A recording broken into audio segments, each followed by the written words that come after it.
Welcome to Once Upon a Sleep, where history becomes a lullaby. Tonight, the world grows still, the lights are low, the day is behind you, and somewhere far across time and distance, an ancient land is waiting to receive you. Imagine a plateau at dusk, warm earth beneath your feet, the faint scent of grass and stone, mountains fading into the haze, and the first stars beginning to appear above quiet villages older than most names you know. This is Persia long before it became an empire, a land of valleys, wells, and slow evenings.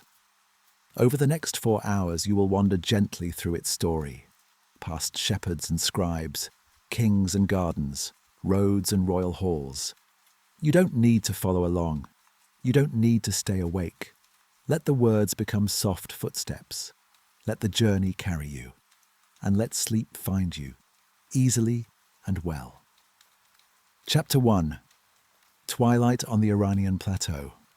Tonight, your journey begins in the quiet hour between daylight and darkness. The sun is lowering behind the long ridges of the Iranian Plateau, and the land before you is turning gold, then amber, then a soft and dusky blue.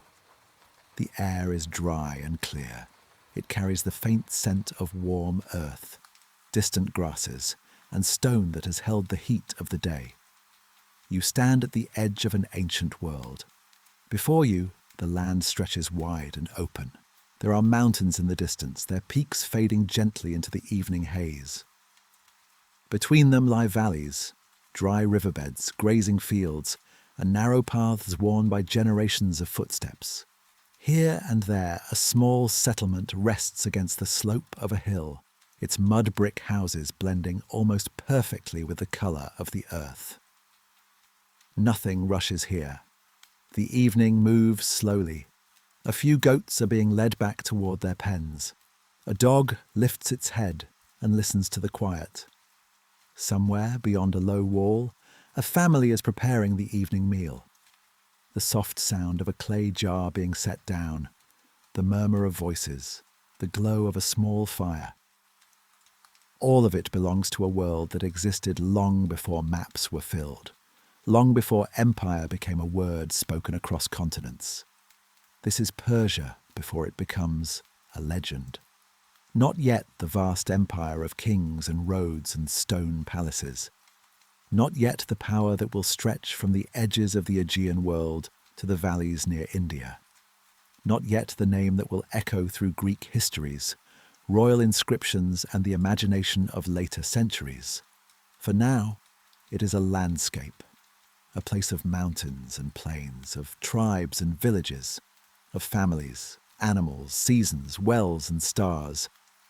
You begin walking along a narrow path. The ground is firm beneath your feet. Small stones shift softly as you move. Around you the land is quiet, but not empty. It is filled with small signs of life, the mark of a cartwheel, the print of a sandal, the faint outline of an old irrigation channel, the distant smoke of cooking fires rising into the cooling air. The plateau is not an easy land, but it is a beautiful one. Its beauty is not loud. It does not announce itself all at once. It reveals itself slowly in the way the hills change colour at sunset, in the way shadows gather in the folds of the land, in the way the sky seems wider here than almost anywhere else. This geography will matter. In time, it will help shape the people who live here. Mountains will protect some communities and separate others. Valleys will guide movement. Roads will become precious. Water will be cherished. Gardens, when they appear, will feel almost magical because they create order, shade, and coolness within a dry and open world. Long before the Persian Empire becomes known for its palaces and kings, it begins with people learning how to live with this land. You pass a small field where the last light rests on rows of grain. The stalks move gently in the evening breeze. Nearby, a man closes a wooden gate. A child carries a bundle of sticks. A woman pours water from one vessel into another, careful not to waste a drop. In this world, water is not just useful. It is life, it is memory, it is planning, it is patience. To understand ancient Persia, you must first understand this. So much of its greatness will come from organizing space, distance, water, people, and movement.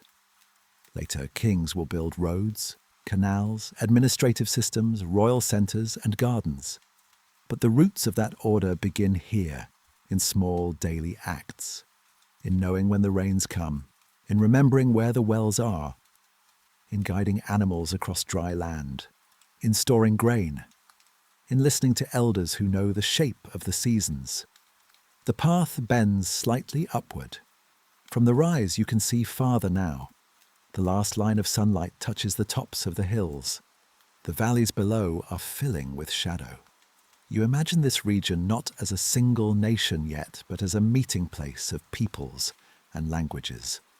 Medes, Persians, Elamites, Babylonians, Assyrians, Lydians, Egyptians, Greeks, and many others will all become part of the larger story. But here at the beginning, there is no need to hurry toward them. History can wait. For now, the evening is enough. A shepherd's call drifts across the land. It is answered by the faint ringing of bells tied around the necks of animals. The sound is soft and uneven, disappearing into the dusk. Above you, the first stars begin to appear. These same stars watched over travellers, traders, kings, servants, soldiers, scribes, gardeners, and children. They shone above royal roads and village paths alike. They were seen from palace terraces and desert camps, from the banks of great rivers and from the high, dry lands of Persia. The story of the Persian Empire is often told through names: Cyrus, Darius, Xerxes. Through battles, borders, dates, and monuments. But tonight, this story will move more gently. It will remember that every empire, even the largest, is made of ordinary moments. A lamp being lit, a road being swept, a horse being watered, a letter being sealed, a garden being planted, a child looking up at the stars. You continue walking, and the air cools around you. The heat of the day leaves the stones. The sky deepens. The settlement behind you grows quieter, its fires small and warm in the distance. Ahead, the land opens into a broad plain. This plateau will one day become the heartland of a dynasty known as the Achaemenids.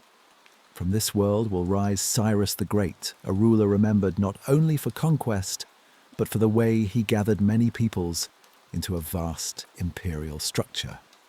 Later, Darius will organize that structure with roads, provinces, taxes, records, and royal inscriptions. Persepolis will rise on its terrace of stone. Messengers will ride across long roads. Delegations will climb ceremonial stairways. Gardens will bloom in carefully watered spaces. But all of that is still ahead. Tonight, you are only arriving.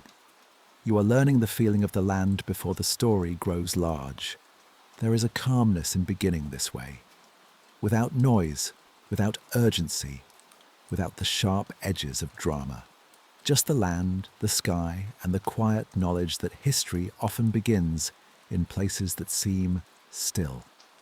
The path leads toward a small resting place near a grove of trees. The trees are sparse, but their presence feels comforting. Their leaves move gently in the night air. Nearby, water trickles through a shallow channel, perhaps guided from a spring higher in the hills. The sound is delicate, almost hidden. You sit for a moment beside the water. The earth is cool now. The sky is wide. The world is ancient and calm. You might imagine the centuries gathering around you, not as a storm, but as a soft procession. One age following another, small communities becoming larger ones, local rulers becoming kings, kingdoms meeting kingdoms, ideas moving across distances, goods passing from hand to hand. Languages borrowing from one another, roads lengthening, cities growing, stories deepening. The Persian Empire will become one of the largest the ancient world has ever known. At its height, it will connect many regions and many peoples. But its story is not only about size, it is also about connection. A road connecting city to city, a garden connecting water and shade, a royal court connecting distant provinces, a system of writing connecting orders, taxes, supplies, and memory. An empire, in the end, is a way of holding many faraway things together. And perhaps that is why this land matters so much. Because here, distance is always present. The horizon is always far. To live here is to understand space, to cross it, to respect it, to organize it, to dream across it. The night grows deeper. In the distance, the last animals settle. The village fires burn lower. A breeze moves across the plain and lifts a little dust from the path. It passes by and disappears. There is no need to know everything at once. Tonight, you have only stepped into the beginning. You have felt the quiet plateau beneath your feet. You have seen the first stars appear over ancient Persia. You have listened to water, bells, voices, and wind. You have entered the story not through a palace gate, but through the open land from which the palace will one day rise. Soon, your journey will move further back, into the time before empire. You will wander through villages, mountain passes, early kingdoms, and the older cultures that helped shape the Persian world. But for now, the plateau rests beneath the stars. And you rest with it. The land is quiet, the sky is calm, and history for the moment is only beginning to breathe. Chapter 2. Before the Empire, Villages, Mountains, and Memory. Before Persia became an empire, it was a world of smaller worlds. You begin this part of the journey in the early morning, though the light is still soft enough to feel almost like a dream. The night has not fully left the valleys. Pale silver rests in the lower places, and the tops of the hills are just beginning to warm with the first colour of day. Around you, the Iranian plateau wakes slowly. There is no great capital yet, no enormous royal terrace at Persepolis, no long procession of carved figures carrying gifts, no imperial road system stretching across distant provinces, no royal inscriptions declaring the power of a king. There are villages, there are mountain paths, there are fires being stirred back to life. There are people who know the land by memory. A woman steps out from a doorway and shakes dust from a woven cloth. A young boy leads animals toward a patch of grazing ground. An older man sits near a wall repairing a tool with patient hands. The world is practical here. It is shaped by what must be done. Water gathered, grain stored, animals watched, fields tended, stories remembered. This is the kind of history that is easy to miss. It does not always leave grand monuments behind. It does not always appear in the names of kings. But it matters deeply. For before there can be an empire, there must be people who understand survival, cooperation, exchange, and belonging. The Persians were one of several Indo-Iranian peoples who moved through and settled across parts of the Iranian plateau. Over time, they became associated especially with the southwestern region, known to later history as Persis or Parsa. This land would one day give its name to Persia. But in these early days, identity is local and layered. A person might belong to a family, a clan, a village, a tribe, a region, and a wider tradition of language and custom. The boundaries are not always sharp. They shift with marriage, movement, trade, alliance, and memory. You walk through the village slowly. The houses are simple, made from materials close at hand. Mud brick, timber, reed, stone.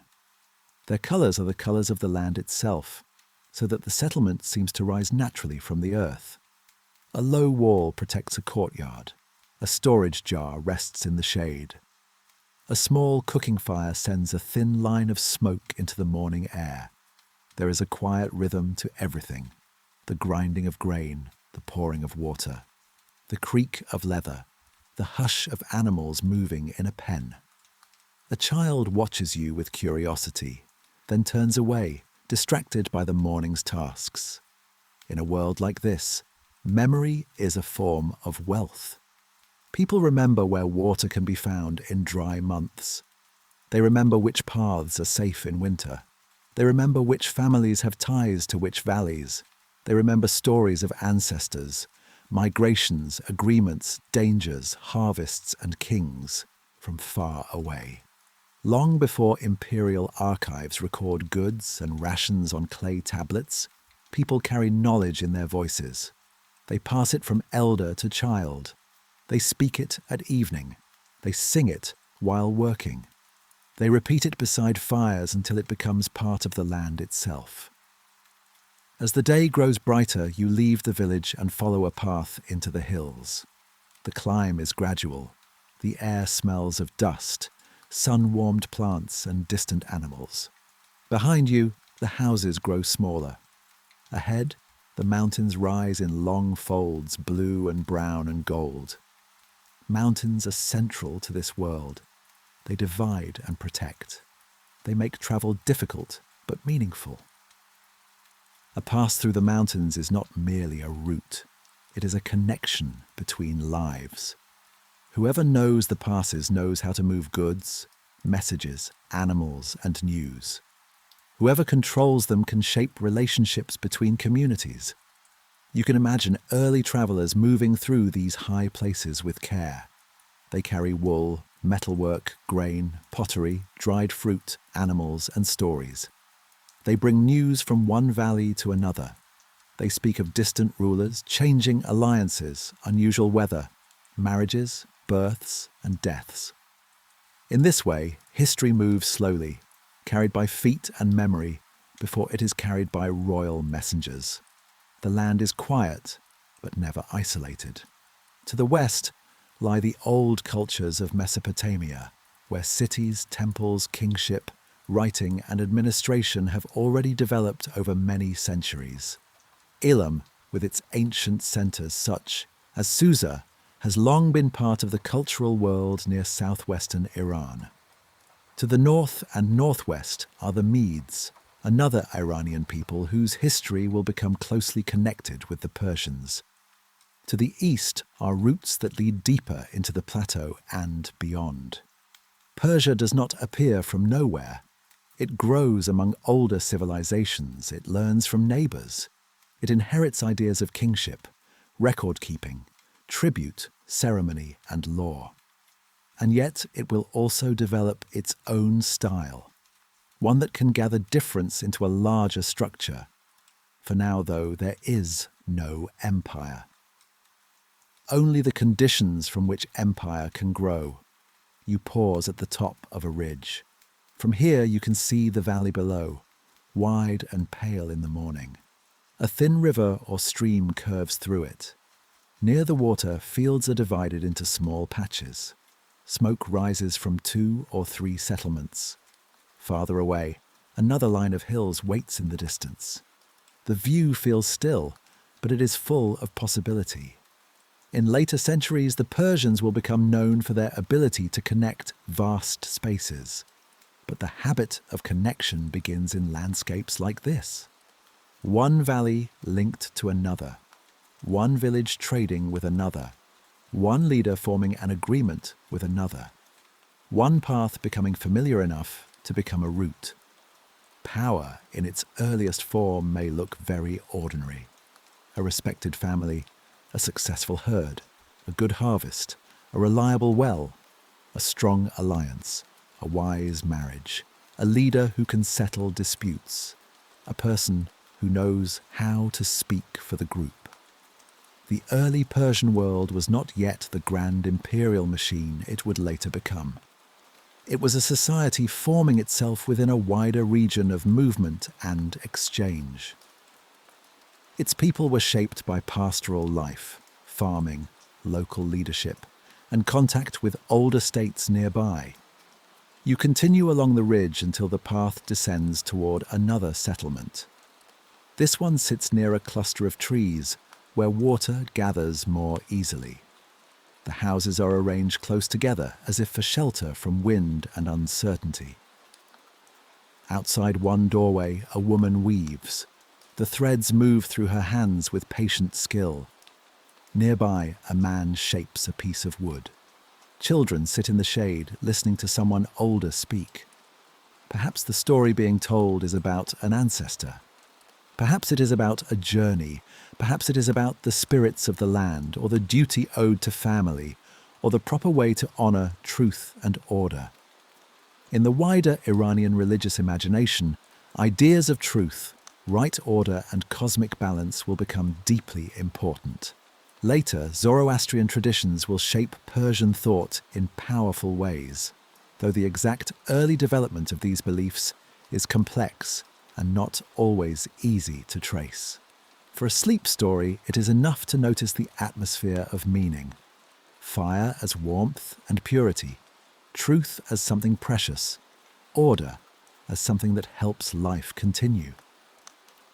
You watch the small fire burning near the courtyard. Its flame is steady. It gives light without noise. It gathers people near it. This too is part of the world before empire, the human need to create circles of warmth in a wide and uncertain landscape.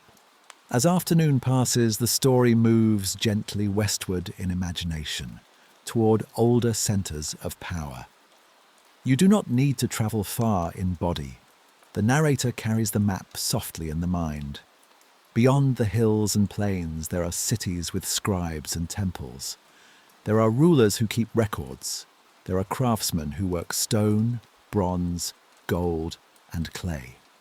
There are merchants who know the routes between regions.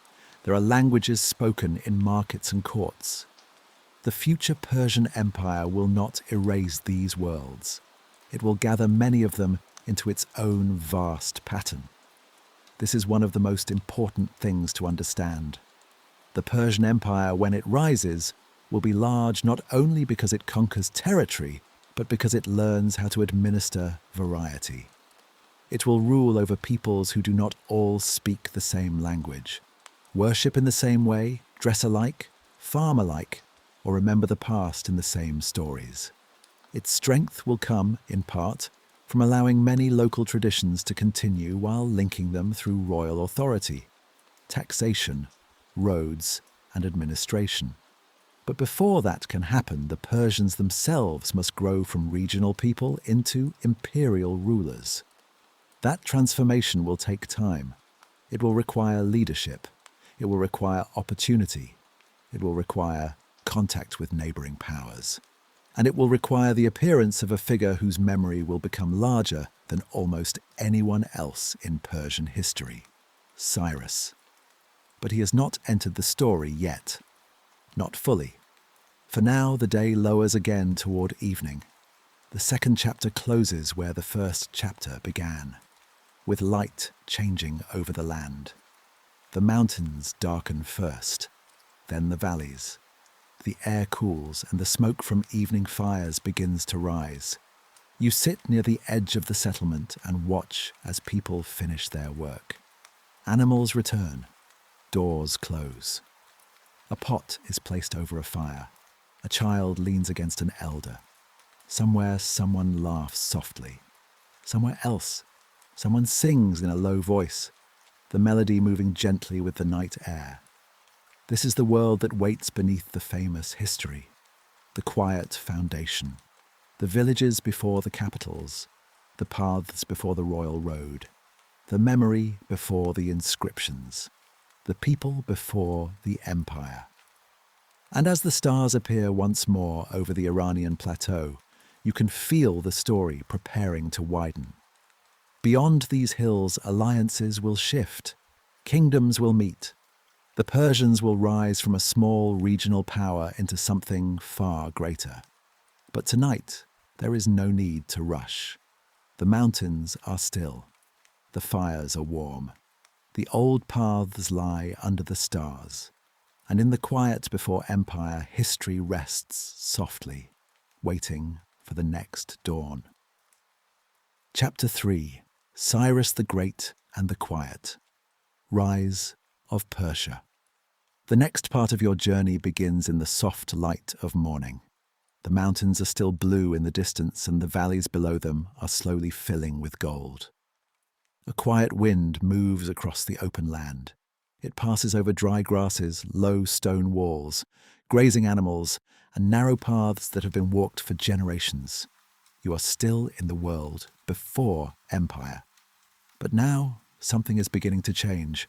Not all at once, not loudly. History rarely begins with a trumpet blast. More often it begins as a shift in the distance, a new name spoken at a fire.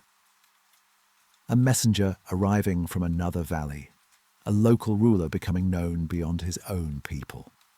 A rumour that travels from market to market until it becomes a story, and then a memory, and then a turning point.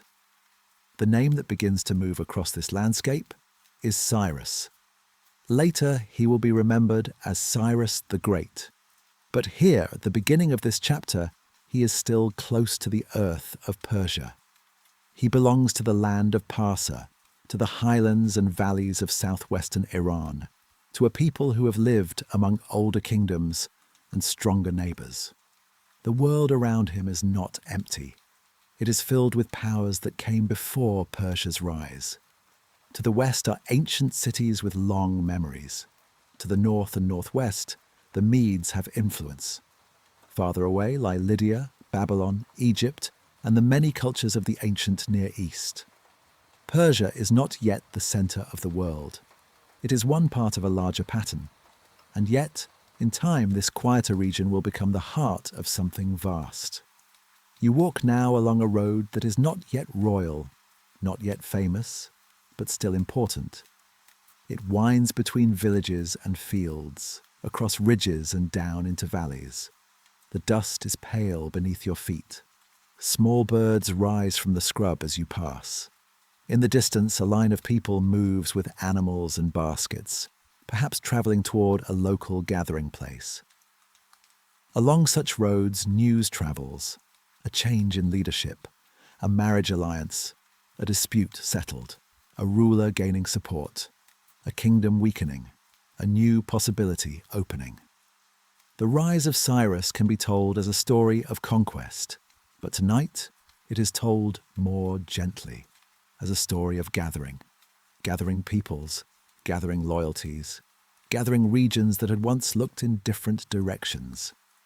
You might imagine Cyrus not first on a battlefield, but in a courtyard, a shaded place, a simple seat.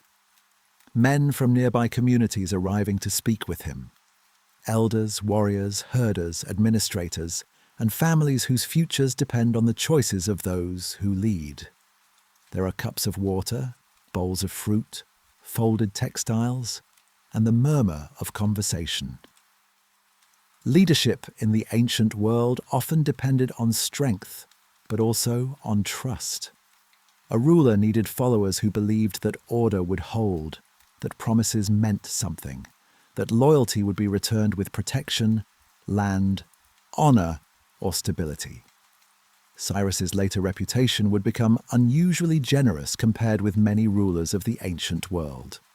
The stories told about him, especially by later writers, often present him as wise, disciplined, and capable of ruling many peoples without destroying their identities. Whether every story is exact or polished by memory does not matter too much for tonight.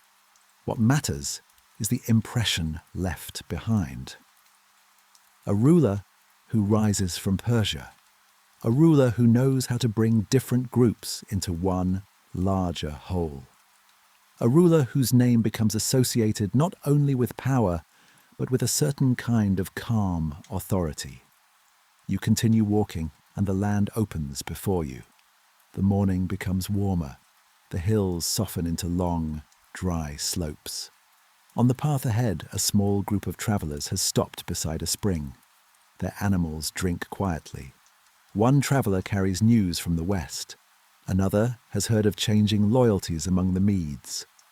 A third speaks of Cyrus with curiosity, as if the name has begun to mean more than one man. This is how empires begin to appear in the mind before they appear on maps. People start to speak differently. They say, perhaps, that the Persians are rising. They say that Cyrus has defeated a rival. They say that cities are opening their gates. They say that the old order is changing, but the roads remain open, and the fields are still being planted, and the markets are still full. For the people living through history, change often arrives in layers. The sky looks the same. Bread still needs to be baked. Animals still need water. Children still run through courtyards. And yet, somewhere beyond the hills, the shape of the world is changing. Cyrus's rise brought Persia into a larger political stage. He overcame the Median king Astyages, and in doing so, the Persians moved from being a smaller regional power to leading a much wider realm. This was one of the great turning points in ancient history. But even here we keep the telling quiet. No noise, no rush, only the slow widening of a horizon. Imagine a map, though not one made with ink. Imagine a map made of roads, rivers, mountain passes and messages. First, Persia, then Media, then lands farther west. The pattern expands. One region joins another. One old capital becomes part of a new world. One court sends tribute, another sends envoys. Goods begin to move under new protection. Scribes record new names.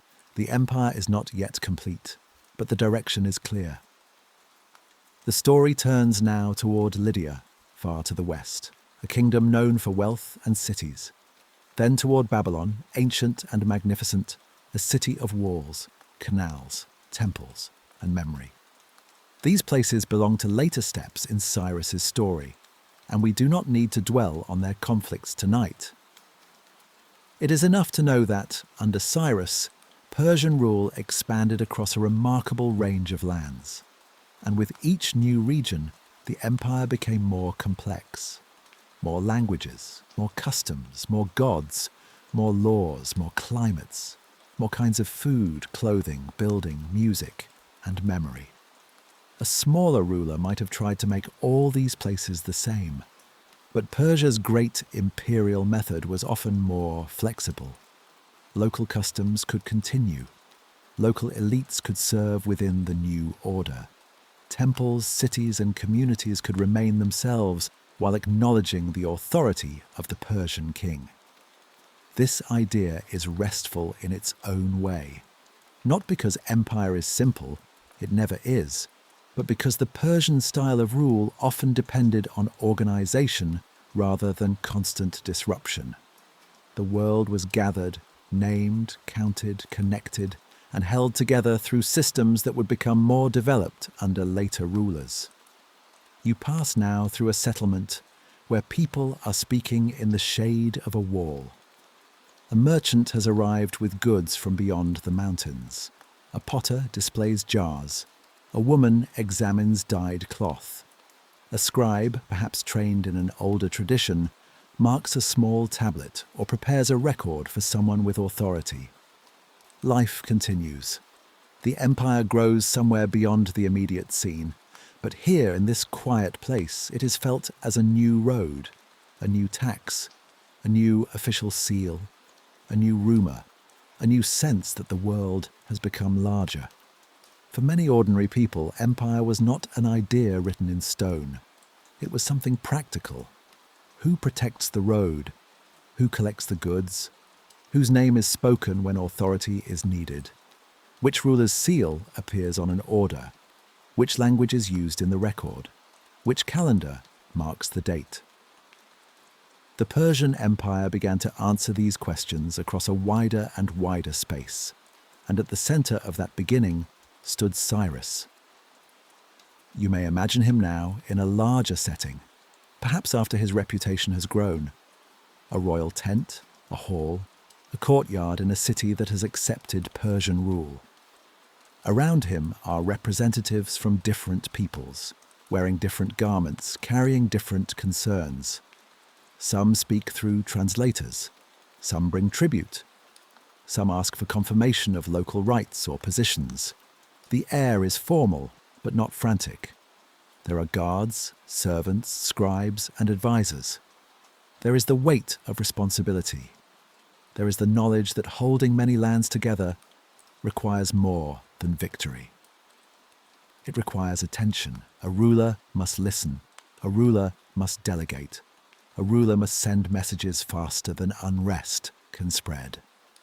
A ruler must understand that a farmer in one valley, a priest in one city, a merchant on one road, and a governor in one province all belong to the same fragile web.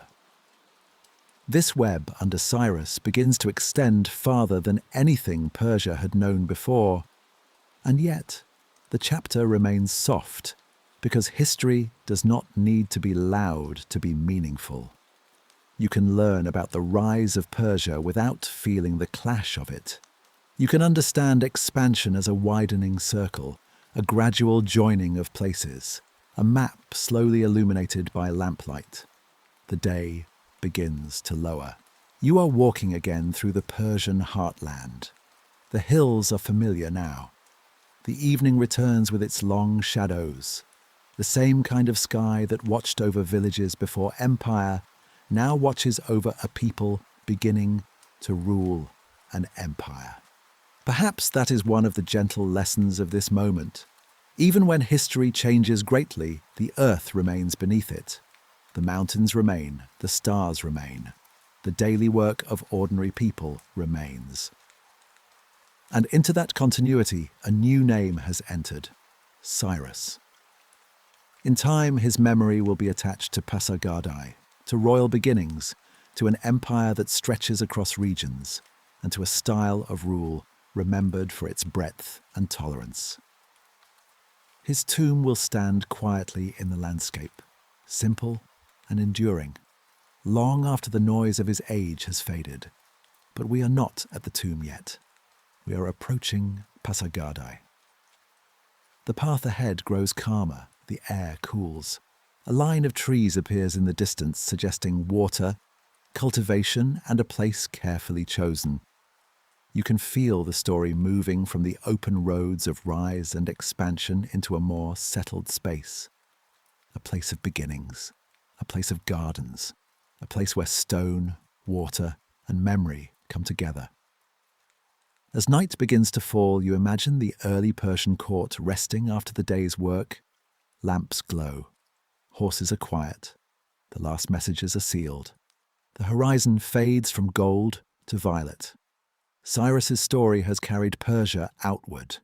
Now, gently, it brings you inward, toward Pasargadae, toward the first great setting of Persian kingship, toward the garden city of beginnings. And as the evening settles over the land, the rise of Persia becomes not a storm, but a slow and steady dawn that has finally touched the wide edges of the ancient world. Chapter 4. Pasargadae, the garden city of beginnings. You arrive at Pasargadae in the quiet light of early morning. The air is cool and the world seems washed clean by the night. Pale sunlight rests on the open plain. In the distance, mountains rise like sleeping guardians, their slopes still touched with shadow. The land around you is broad and calm, with the kind of silence that does not feel empty, but spacious. This is a place of beginnings. Pasargadae was one of the earliest royal centres of the Persian Empire. It is closely associated with Cyrus the Great, the founder whose rise transformed Persia from a regional power into the heart of a vast imperial world. Here, among plains, gardens, waterways, and stone buildings, the first language of Achaemenid kingship began to take visible form. But you do not enter it as a historian rushing toward facts. You enter slowly, as a quiet traveller, as someone walking through memory. The path beneath your feet is pale with dust. Small stones press into the earth. The morning breeze moves lightly across the plain, carrying the scent of dry grass and distant water. Somewhere a bird calls once, then again, then falls silent. Ahead, the remains of old structures appear gradually, not all at once, a line of stone, a platform, a doorway standing open to the sky, a column base, a shape that suggests a palace where people once moved carefully through shaded spaces. Pasargadae does not overwhelm you with height or noise. Its power is quieter than that. It feels open to the landscape, as if architecture and plain were meant to breathe together. The buildings are set apart from one another, with space between them. The sky is part of the design. The mountains are part of the view. The earth itself seems to hold the memory of order. You walk toward what may once have been a garden. In ancient Persian thought, gardens were more than decoration. They were a way of creating peace, order, and life in a challenging landscape. Water was guided into channels. Trees were planted with care. Shade was created deliberately. Fruit, fragrance, and coolness were brought together in a planned space. A garden in Persia was not simply a pleasant place. It was a vision, a small world made balanced. A place where water answered dryness, where trees answered heat, where pathways gave shape to wandering, and where human care brought harmony into the land. You pause near a shallow channel. Perhaps water once moved here, reflecting the sky in a thin silver line. Perhaps gardeners walked slowly along its edge, clearing leaves, checking flow, guiding life from one part of the garden to another. In a dry land, the movement of water feels almost like music, soft, precise, patient. You imagine cypress trees rising nearby, tall and dark against the brightening sky. Fruit trees offering shade, birds moving between branches, servants carrying jars, courtiers walking in quiet conversation, messengers arriving with dust on their clothes, relieved to find water, shelter, and rest. This is not the later grandeur of Persepolis, not yet. Pasargadae feels like the first breath of imperial imagination, a place where Persia begins to ask, what should a royal centre be? How should power appear? How should a king be remembered? The answer here is not only in walls and gates, it is in space, in gardens, in carefully placed buildings, in the meeting of simplicity and authority. You continue through the site slowly enough to notice small things. The warmth of the sun growing on the stone, the crunch of dry earth beneath your steps, the shadow of a cloud moving across the plain. The sense that the past is not gone, but resting. In the time of Cyrus, this place would have been alive with movement. Officials carrying messages, craftsmen shaping stone, gardeners tending water, animals being led from one enclosure to another, visitors arriving from different lands now linked to Persian authority. The Persian Empire, even in its early form, contained many peoples. Each person who came to Pasargadae carried a different world with them, a different language, a different style of dress, a different memory of home. And yet here, in this royal landscape, those differences entered the orbit of Persia, not erased, gathered, held within a larger order. You might imagine a delegation arriving in the afternoon. They come from a region far away, tired from travel, their garments creased by the road. They are received not with chaos, but with ceremony. Water is offered, animals are cared for. Goods are inspected, names are recorded, messages are translated. The work of empire is quiet, detailed, and constant. There is a softness in seeing history this way, not only as sudden events, but as daily systems. Someone has to maintain the paths. Someone has to store the grain.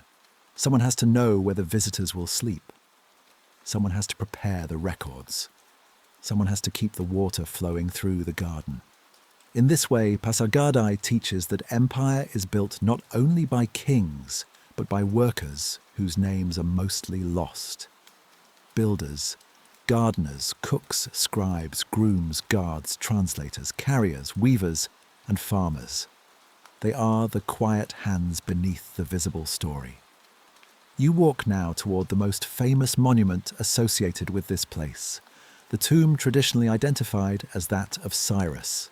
It stands apart, simple, balanced, enduring. Its stone form rises in steps like a small house lifted above the plain. There is no need for excessive ornament, no need for a crowd of figures, no need for noise. The structure speaks through proportion, placement, and stillness. You approach it slowly.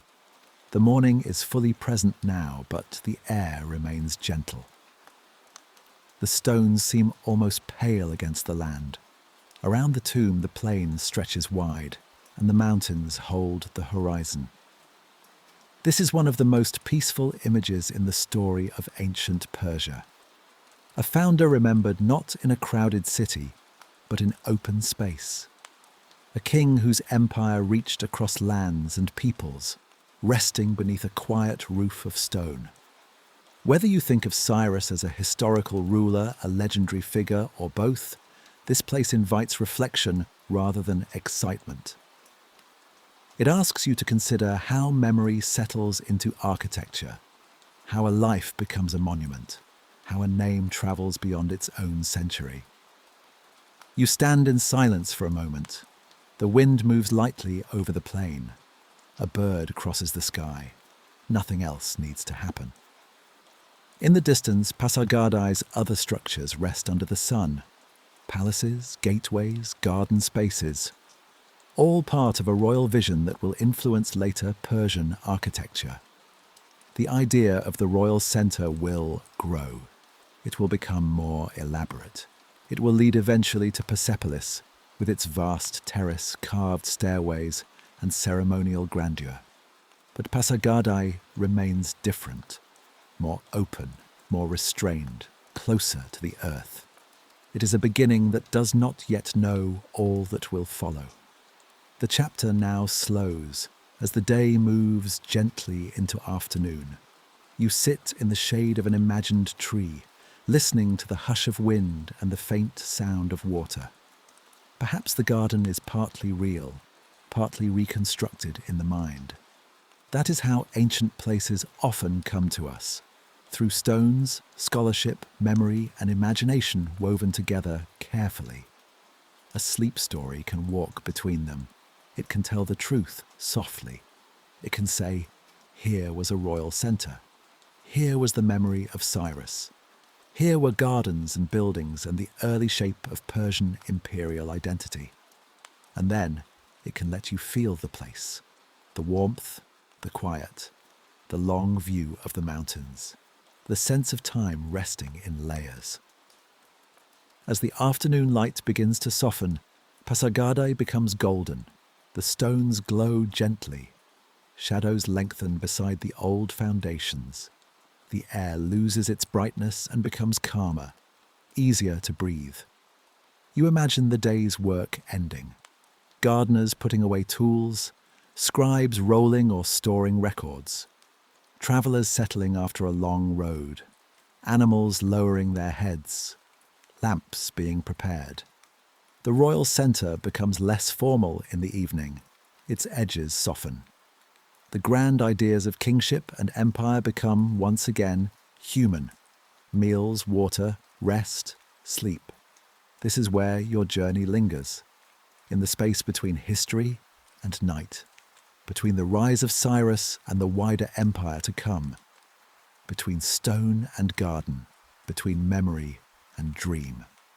Soon, the story will carry you westward, toward Babylon at evening, one of the ancient world's most storied cities, a place of canals, walls, scholars, and deep memory. There you will see how Persia did not grow in isolation, but entered into the long history of older civilisations. But not yet. For now, Pasargadae is quiet. The tomb rests on the plain. The gardens breathe in the last warmth of day. The mountains darken slowly, and the first stars begin to appear over the garden city of beginnings. You remain there a little longer, calm and still, as the ancient world settles around you.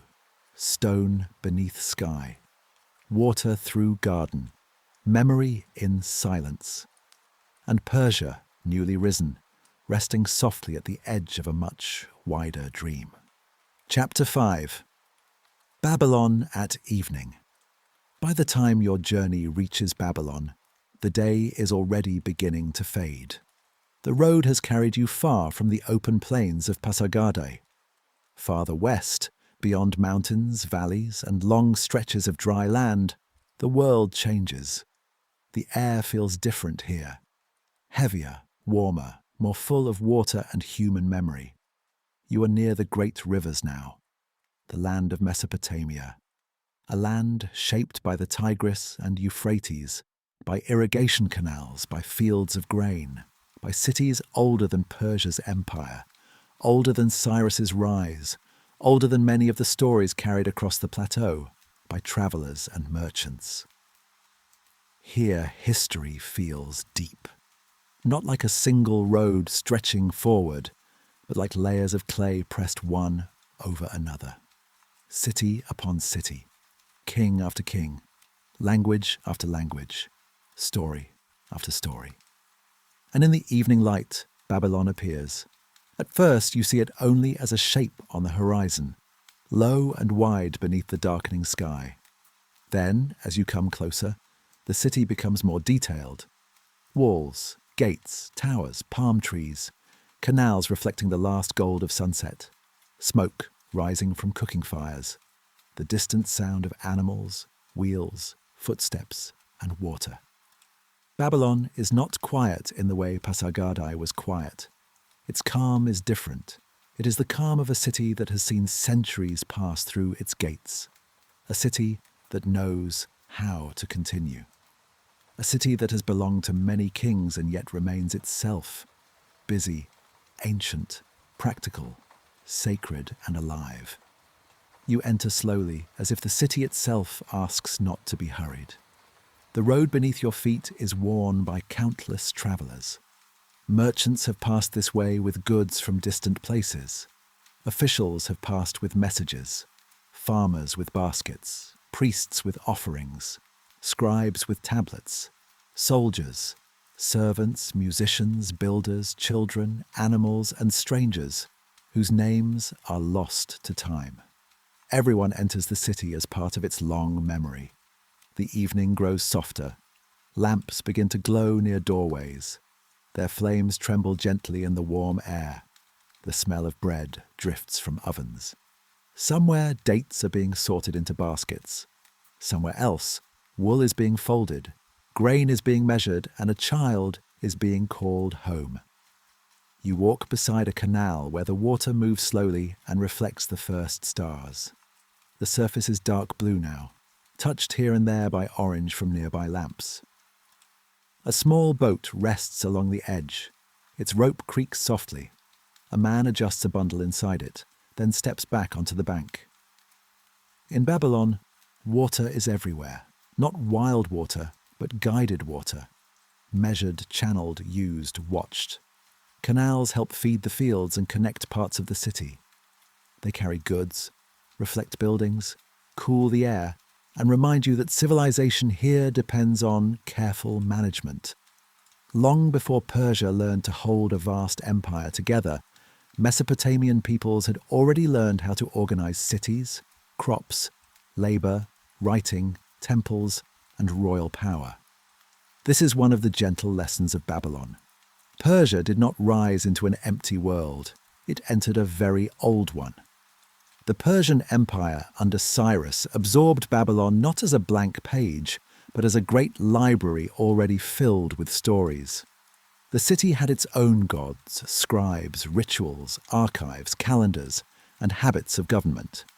Its people had their own ways of measuring time, counting goods, recording agreements, and remembering kings. When Cyrus entered Babylon, the moment would become one of the most famous in his story.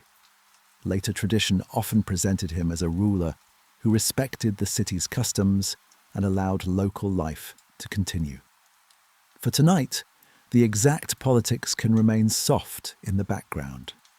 What matters is the feeling of continuity. The city does not vanish. The markets continue. The canals continue. The scribes continue. The lamps are lit as they were lit before. A new royal name enters the records, but the old city breathes on. You turn into a market street as the day settles into evening. The busiest hours have passed, but there is still movement. Stalls are being closed with slow, practiced motions. A merchant covers jars with cloth. A woman counts small weights in her hand. A boy sweeps dust from the threshold. The smell of sesame oil, clay, wool, dates, and warm bread blends into the air. You hear different languages around you, some familiar to this region, some brought by traders, some spoken by officials, some perhaps newly connected to Persian rule. An empire is not only territory, it is sound, many voices living under one political sky. Many words for bread, water, law, family, trade, prayer, and home. Babylon teaches Persia something important. To govern a great city, a ruler must understand patience. The city cannot be remade overnight. Its strength lies partly in its routines, its calendars, its temple life, its records, its skilled workers, its memory. So the Persian way, at its best, is not to break every local pattern, but to place a new frame around it. To say, the king is now Persian, but the city remains Babylon. The canals still need repair, the fields still need water, the scribes still need clay, the people still need order. You pass a doorway where a scribe sits inside a dim room. A lamp glows beside him. Before him is a small tablet of clay. His stylus presses careful marks into the surface. Each mark is simple by itself, but together they hold meaning. A name, a measure, a delivery, a date, a promise. The sound is almost too soft to hear. A tiny press, a pause, another press. History being stored in clay. These records are not dramatic. They do not shout. But they are the quiet machinery of civilization. Grain received, workers assigned, animals counted, silver weighed, land recorded, taxes noted, agreements remembered. In a sleep story, such details become restful. The ancient world becomes not a series of battles, but a world of hands and habits. A world where someone places a seal into clay. Someone folds cloth. Someone lights a lamp. Someone walks home beside a canal as the sky darkens above the city. You continue towards the heart of Babylon. The buildings rise larger here. You may imagine temples and administrative spaces, courtyards and walls, stairs and shaded passageways. The city carries the weight of older kingdoms, Sumer, Akkad, Assyria, Babylonia. Names that seem to drift like distant bells through history. Persia now stands among them, not replacing all that came before, but joining the long chain. Cyrus's empire becomes greater because it inherits greatness. It learns from the administrative knowledge of older states. It makes use of trained scribes, local governors, established systems, and urban traditions. The empire's power is not only in its armies or kings, but in its ability to absorb and continue.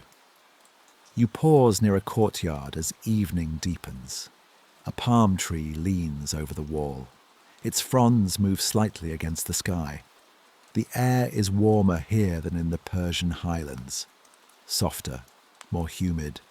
The stones and bricks hold the heat of the day. Inside the courtyard, a family gathers for the evening meal. You do not know their names. History may not remember them, but their lives are as real as any king's inscription. Someone pours water, someone breaks bread, someone laughs quietly. Someone listens to news from the street. Perhaps they have heard that Cyrus rules now. Perhaps they wonder what will change.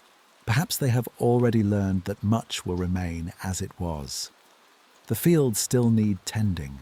The city gates still open and close. The gods are still honoured.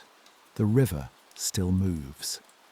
This is how large history reaches ordinary life, sometimes as fear, sometimes as hope, often as uncertainty, and eventually as routine. The narrator's voice grows slower here because Babylon at evening asks for slowness. You follow the canal again, where the reflections have deepened. The sky is no longer gold, but a rich, quiet blue. Lamps tremble in the water. The sounds of the city soften. Fewer wheels, fewer calls, more footsteps returning home. A group of travellers sits near a wall, their goods stacked beside them. They have come from far away, and tomorrow they will move on.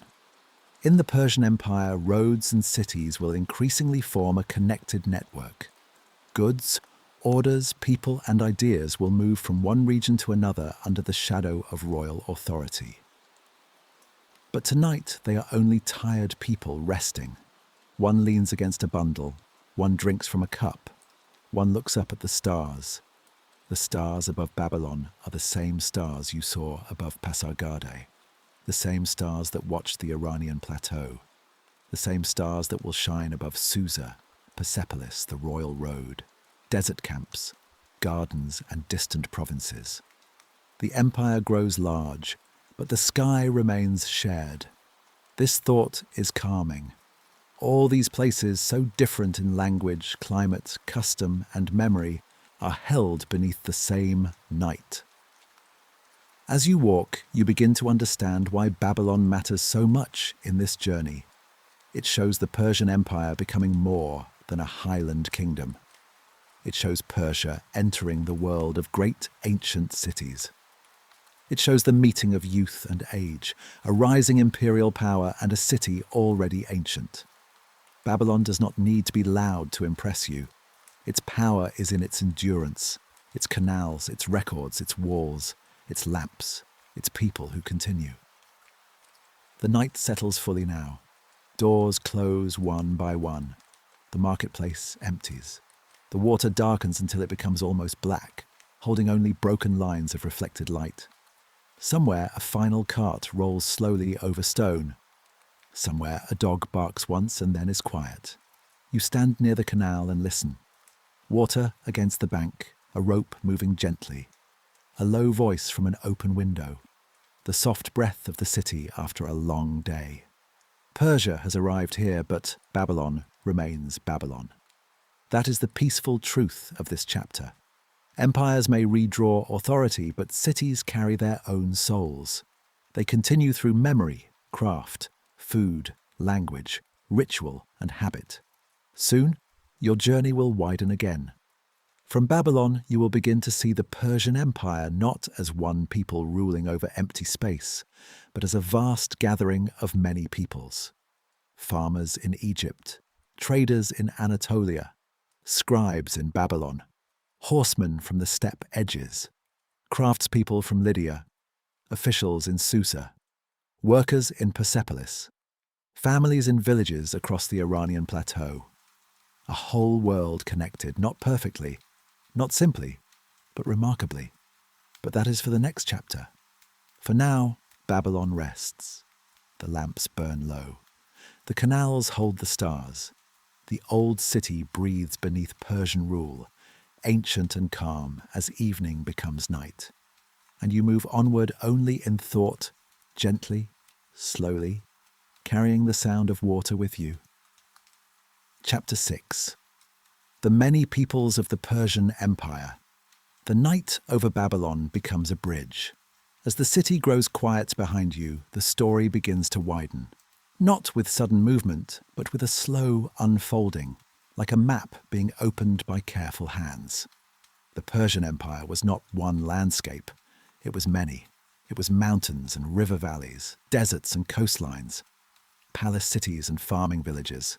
trade roads and harbour towns, snowy passes and warm plains, dry highlands, green fields, date palms, vineyards, gardens, workshops, temples and markets.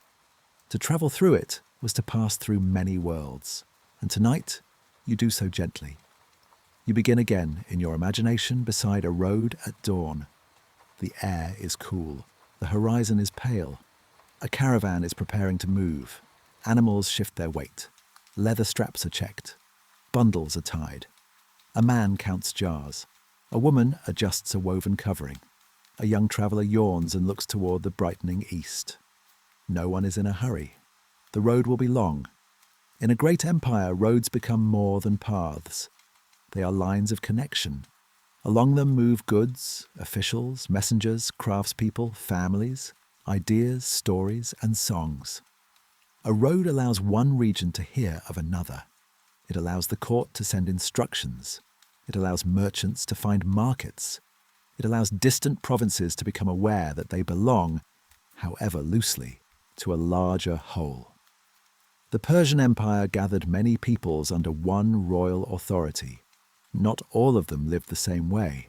Not all of them spoke the same language. Not all of them worshipped in the same temples or remembered the same ancestors. And yet, for a time they were connected. You travel first through the western lands where cities have old stone streets and markets rich with goods. In Anatolia, the air may smell of olive oil, wool, and sea wind. There are craftsmen who work metal, merchants who understand weights and measures, and families who have heard many rulers' names over the generations. Under Persian rule, these regions do not simply become Persian in a single stroke. They remain layered. Local customs continue. Local languages continue. Local elites may serve as intermediaries between the king and the people.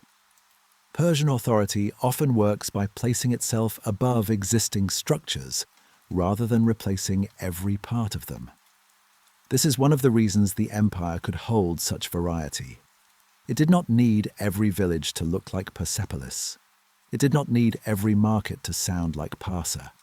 It needed order, tribute, loyalty, communication, and recognition of the king's supremacy. The details changed from place to place, but the larger pattern remained. You see this pattern in a quiet administrative courtyard. A local official receives goods. A Persian representative watches the process. A scribe records the amount. A translator helps when needed. Seals are pressed. Names are spoken carefully. The work is ordinary, but it holds the empire together. A basket of grain, a measure of oil, a delivery of textiles, a list of workers, a message from a governor. These are the threads from which imperial life is woven. You continue eastward in thought, then south, then west again. The story does not travel in a straight line now. It moves like a dream through regions, pausing wherever the empire reveals another face. In Egypt, the Nile moves slowly beneath the sun. Its waters are different from the canals of Babylon and the streams of the Iranian Plateau. The river is broad, fertile, and ancient. Villages line its banks. Fields depend on its rhythms. Temples hold older traditions than the Persian Empire itself. Here too, Persian rule must adapt. Egypt is not Persia. Babylon is not Egypt. Lydia is not Bactria. Each land has its own memory. A wise empire learns this, even if imperfectly. It learns that distance changes everything.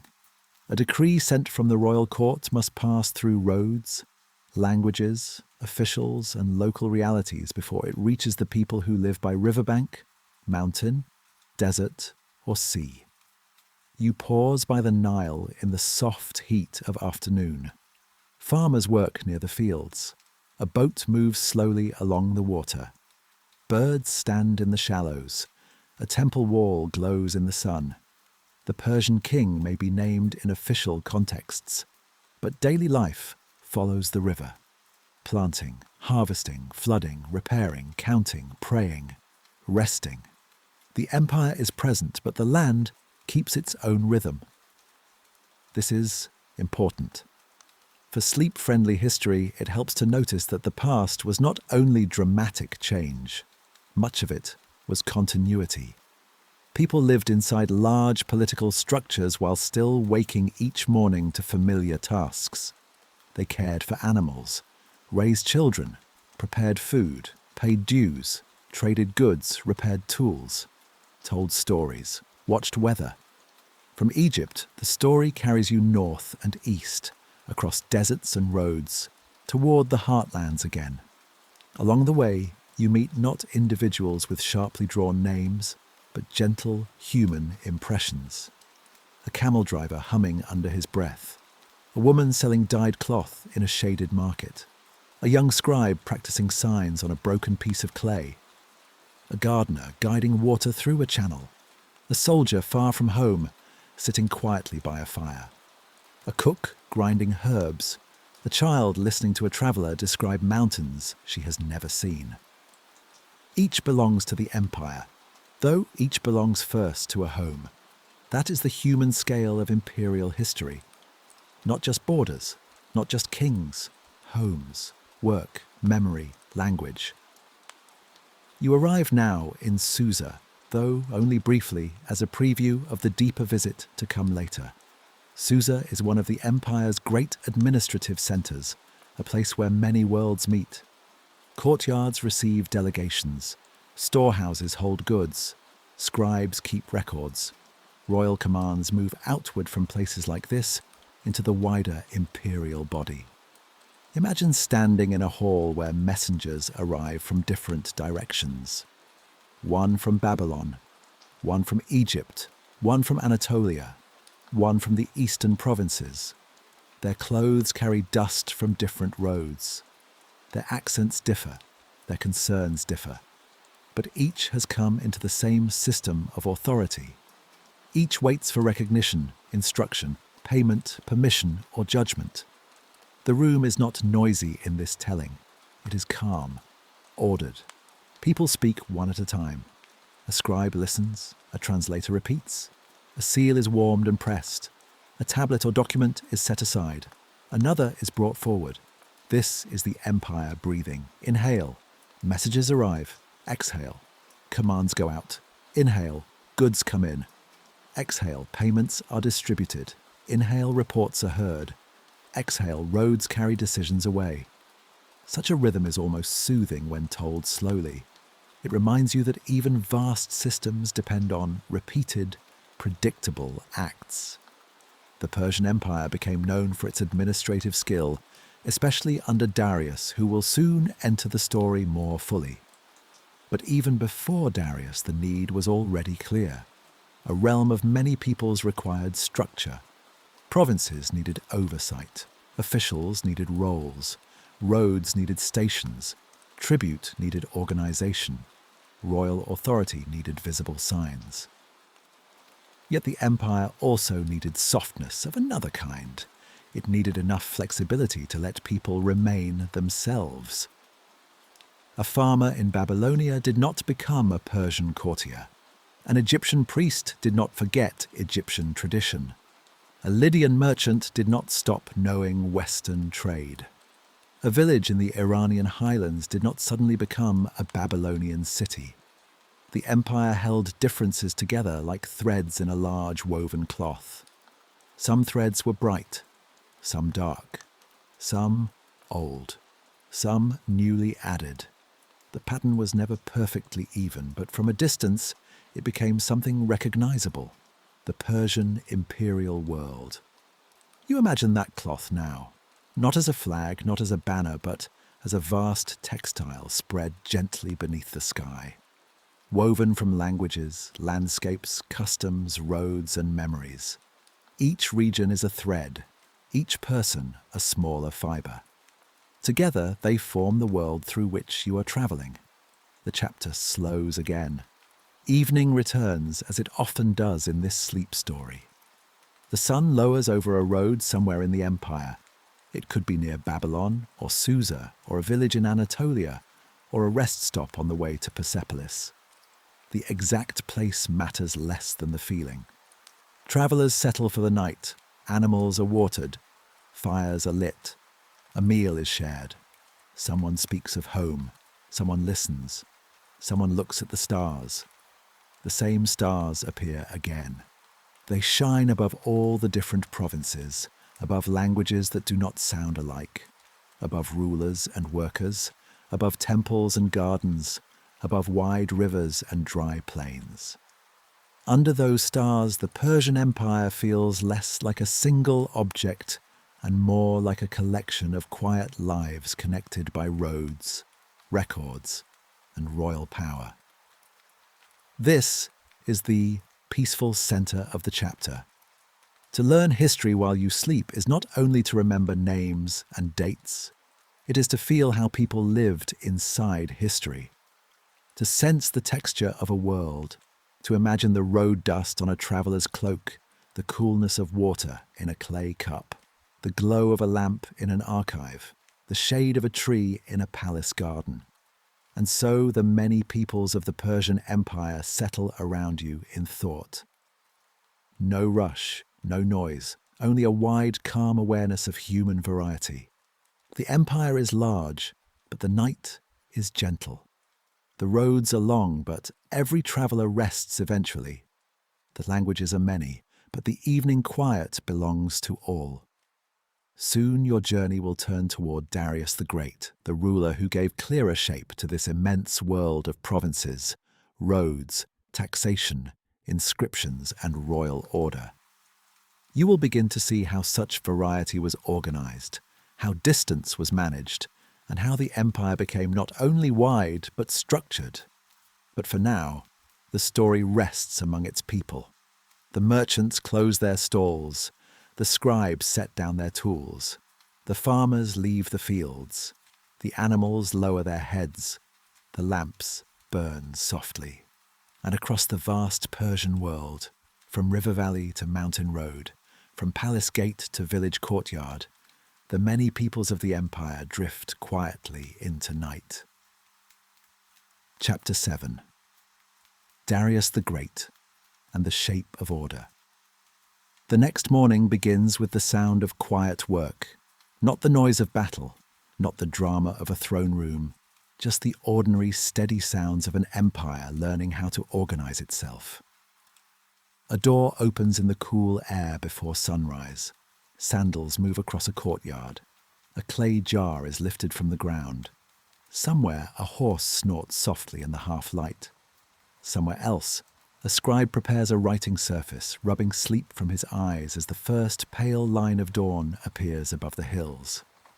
The Persian Empire is already vast. It has gathered many lands, many languages, many older traditions, and many roads that lead in different directions. Cyrus began the great expansion. His successors inherited a world that was wider than anything Persia had known before.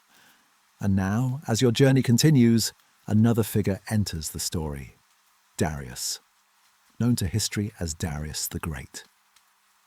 If Cyrus is remembered as the founder, Darius is remembered as the organizer, the one who gave clearer structure to the immense imperial world, the one who helped turn expansion into administration, the one who understood that an empire could not rest only on royal ambition.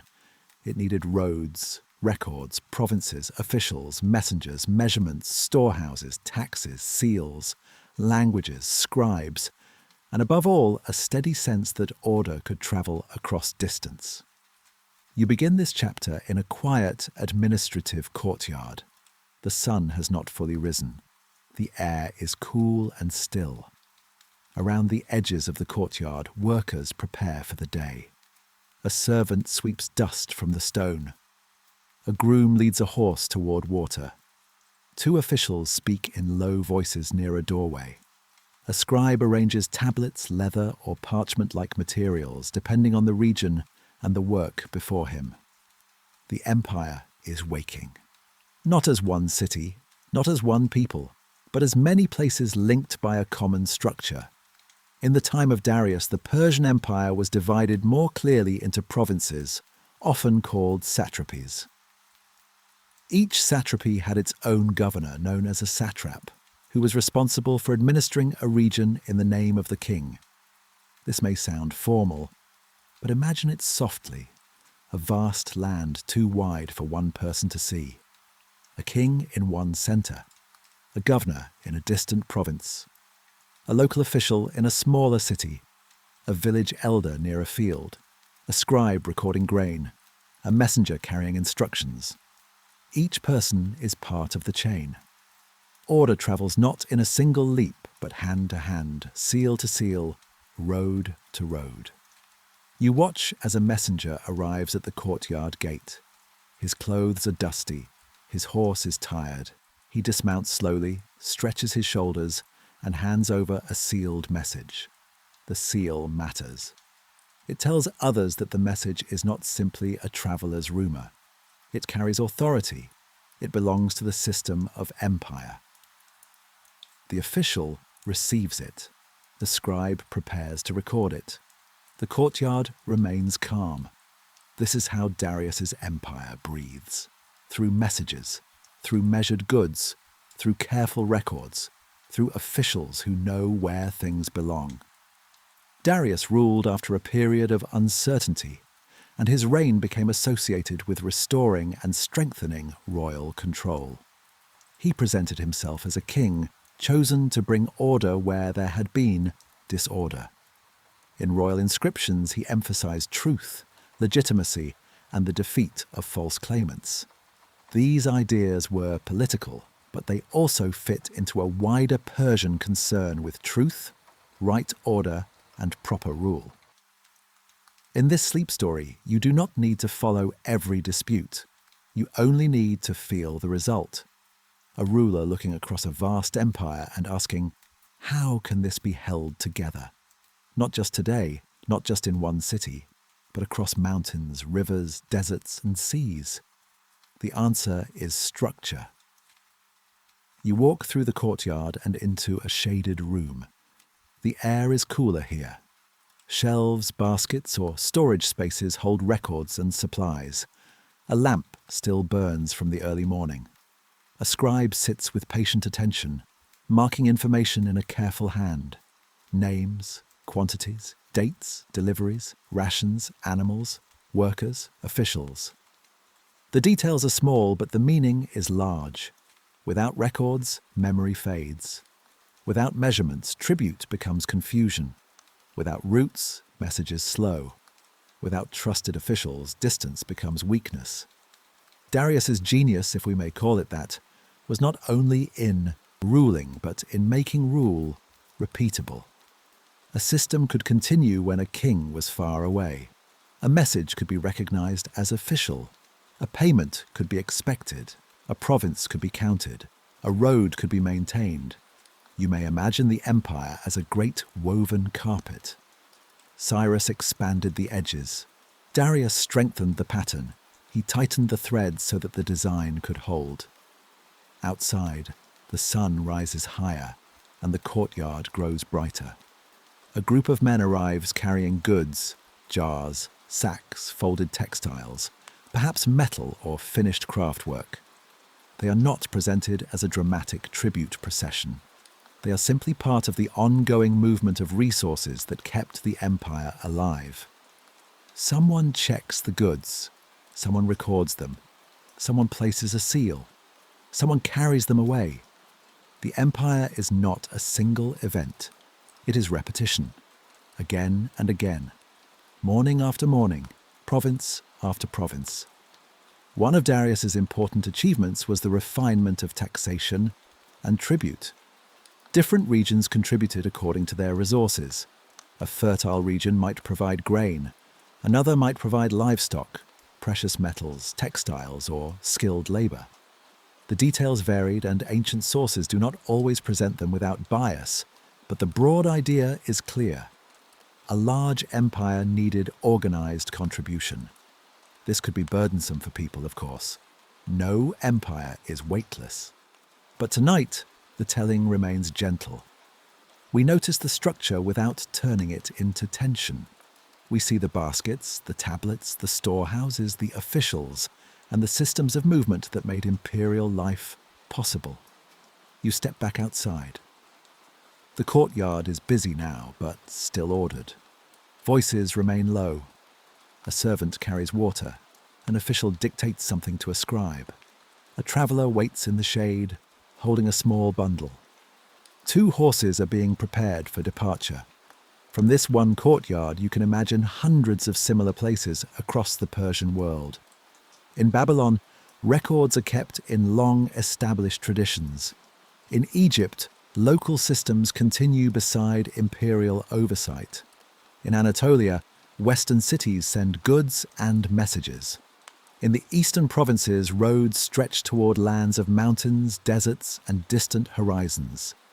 Everywhere, local life continues, and over it all, Darius's system tries to create a recognizable frame. The king at the center, the satraps in the provinces, the officials beneath them, the scribes preserving memory, the roads binding space, the seals confirming authority. You move now in thought toward one of Darius's inscriptions, not to analyze it sharply, but to stand before it calmly. Imagine stone carved with royal words. The surface is hard, but the message is meant to travel beyond stone. The king speaks of who he is, whose son he is, what lands he rules, and how order was restored. The inscription is not just information, it is a performance of authority. In the ancient world, words carved into stone could do something important. They could make power visible. They could make memory durable. They could speak to people who came later. A traveller might stand before such an inscription and understand, there is a king, there is an order, there is a story the king once remembered. For Darius, this mattered. The empire was too large to be known by sight, so it had to be known by signs. Royal roads, official seals, administrative languages, coinage, palaces, inscriptions, ceremonies. These things helped people imagine the empire even when they saw only a small piece of it. You continue through the day, following the rhythm of administration. At midday, the sun is high and the courtyard becomes quiet. People rest in shade. The heat slows movement. A scribe sets down his tool. A horse stands with its head lowered. The dust outside the gate is bright. Even order must rest. Even empires pause in the heat of the day. By afternoon, work resumes. Another messenger arrives. A local matter is discussed. A list is checked. Supplies are prepared for transport. The ordinary weight of government continues. And gradually, the light begins to change again. Darius's empire is now beginning to feel clearer in your mind. It is not only a wide collection of places, it is a system of connection. It has centers and provinces, roads and messages, records and rituals. This does not make it simple, but it makes it hold. You may think again of the many peoples from the previous chapter. Their variety has not disappeared. They still live in their own lands, speak their own languages, keep many of their own traditions. But now, beneath and around them, there is a stronger imperial frame. A road from one centre to another, a governor responsible to the king, a scribe recording what must be remembered, a message sealed and sent, a tax assessed, a delegation received, a royal name spoken across distance. As the evening settles over the administrative courtyard, the day's records are stored. The last messages are tied, sealed, or set aside. Animals are watered, lamps are lit, the air cools, the sounds soften. Darius's achievement was not the kind of thing that always fits easily into a dramatic story. Organization can seem quiet from the outside, but without it, the empire would be only a wide shadow. With it, Persia becomes something more durable, a structure capable of stretching across a large part of the ancient world. And that is why this chapter belongs in a sleep story. Because there is something calming about order when it is described gently, a tablet placed on a shelf, a seal pressed into clay, a road maintained, a horse prepared, a message carried, a province counted, a garden watered, a palace supplied. The empire becomes a rhythm, not a sudden noise, but a steady pulse. As night arrives, you leave the courtyard and step out onto a road. It is quiet now, silver under the first moonlight. Tomorrow, messengers will ride it. Merchants will follow it. Officials will send reports along it. Travellers will rest at stations beside it. This road will carry you into the next chapter. For if Darius gave shape to order, then the royal road gave movement to that order. A long line across distance, a path of dust, hooves, stars, and messages. You stand at its beginning or somewhere along its length and listen to the night. Far away, a horse bell rings once. Then silence returns. The empire rests, but its roads remain awake beneath the moon. Chapter 8. The Royal Road Under a Moonlit Sky. The road is quiet beneath the moon. It stretches ahead of you like a pale ribbon across the ancient land, curving gently between low hills and open plains. By day, it carries dust, heat, voices, wheels, animals, and messengers. But now, beneath the soft silver light, it feels almost like a path through a dream. This is the Royal Road. Or rather, it is one part of the great network of roads and routes that helped the Persian Empire hold itself together. In the time of Darius, royal communication became one of the wonders of Persian administration. Roads were improved, stations were maintained, and messengers could move with remarkable speed across huge distances. The most famous route connected the western regions of the empire with major centres farther east, linking places such as Sardis and Susa through a chain of roads, stations, and crossings. Tonight, you do not need to measure every mile. You only need to walk a little way beneath the moon. The earth is cool underfoot. The day's heat has faded from the stones.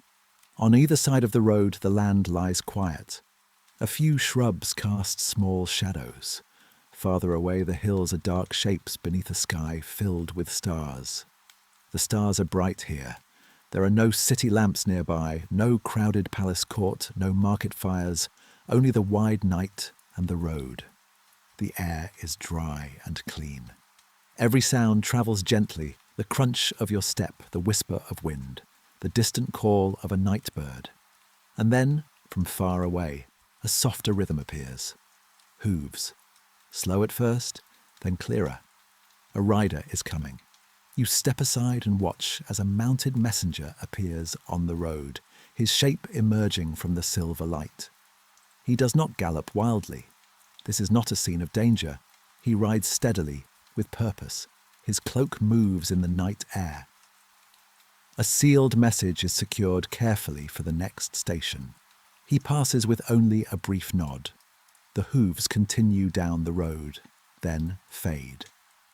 In the Persian system, royal messages could travel through a relay of riders and stations. A messenger might ride to a post, change horses, or pass the message onward, and the communication would continue. This system allowed the king's words to cross distances that would otherwise take much longer to manage. Think of it calmly. A message begins in a royal centre. It is sealed. It is placed in trusted hands. A rider carries it through the morning. At a station, another horse waits. The message continues through afternoon, then through evening, then beneath stars, across rivers, through passes, past villages. Toward another city, another official, another hand ready to receive it. The road becomes a line of thought, the empire thinking across distance. You continue walking, and the moon rises higher. Ahead, a small way station appears. It is modest, practical, and comforting. A low building near the road, a stable, a water source, a courtyard, a lamp burning beside a doorway. This is where travellers rest. The station is not grand like a palace, but in some ways it is just as important. An empire cannot live only in capitals. It must also live in the in-between places, the stations, bridges, wells, crossings, storehouses, and roadside shelters that make travel possible. You enter the courtyard quietly.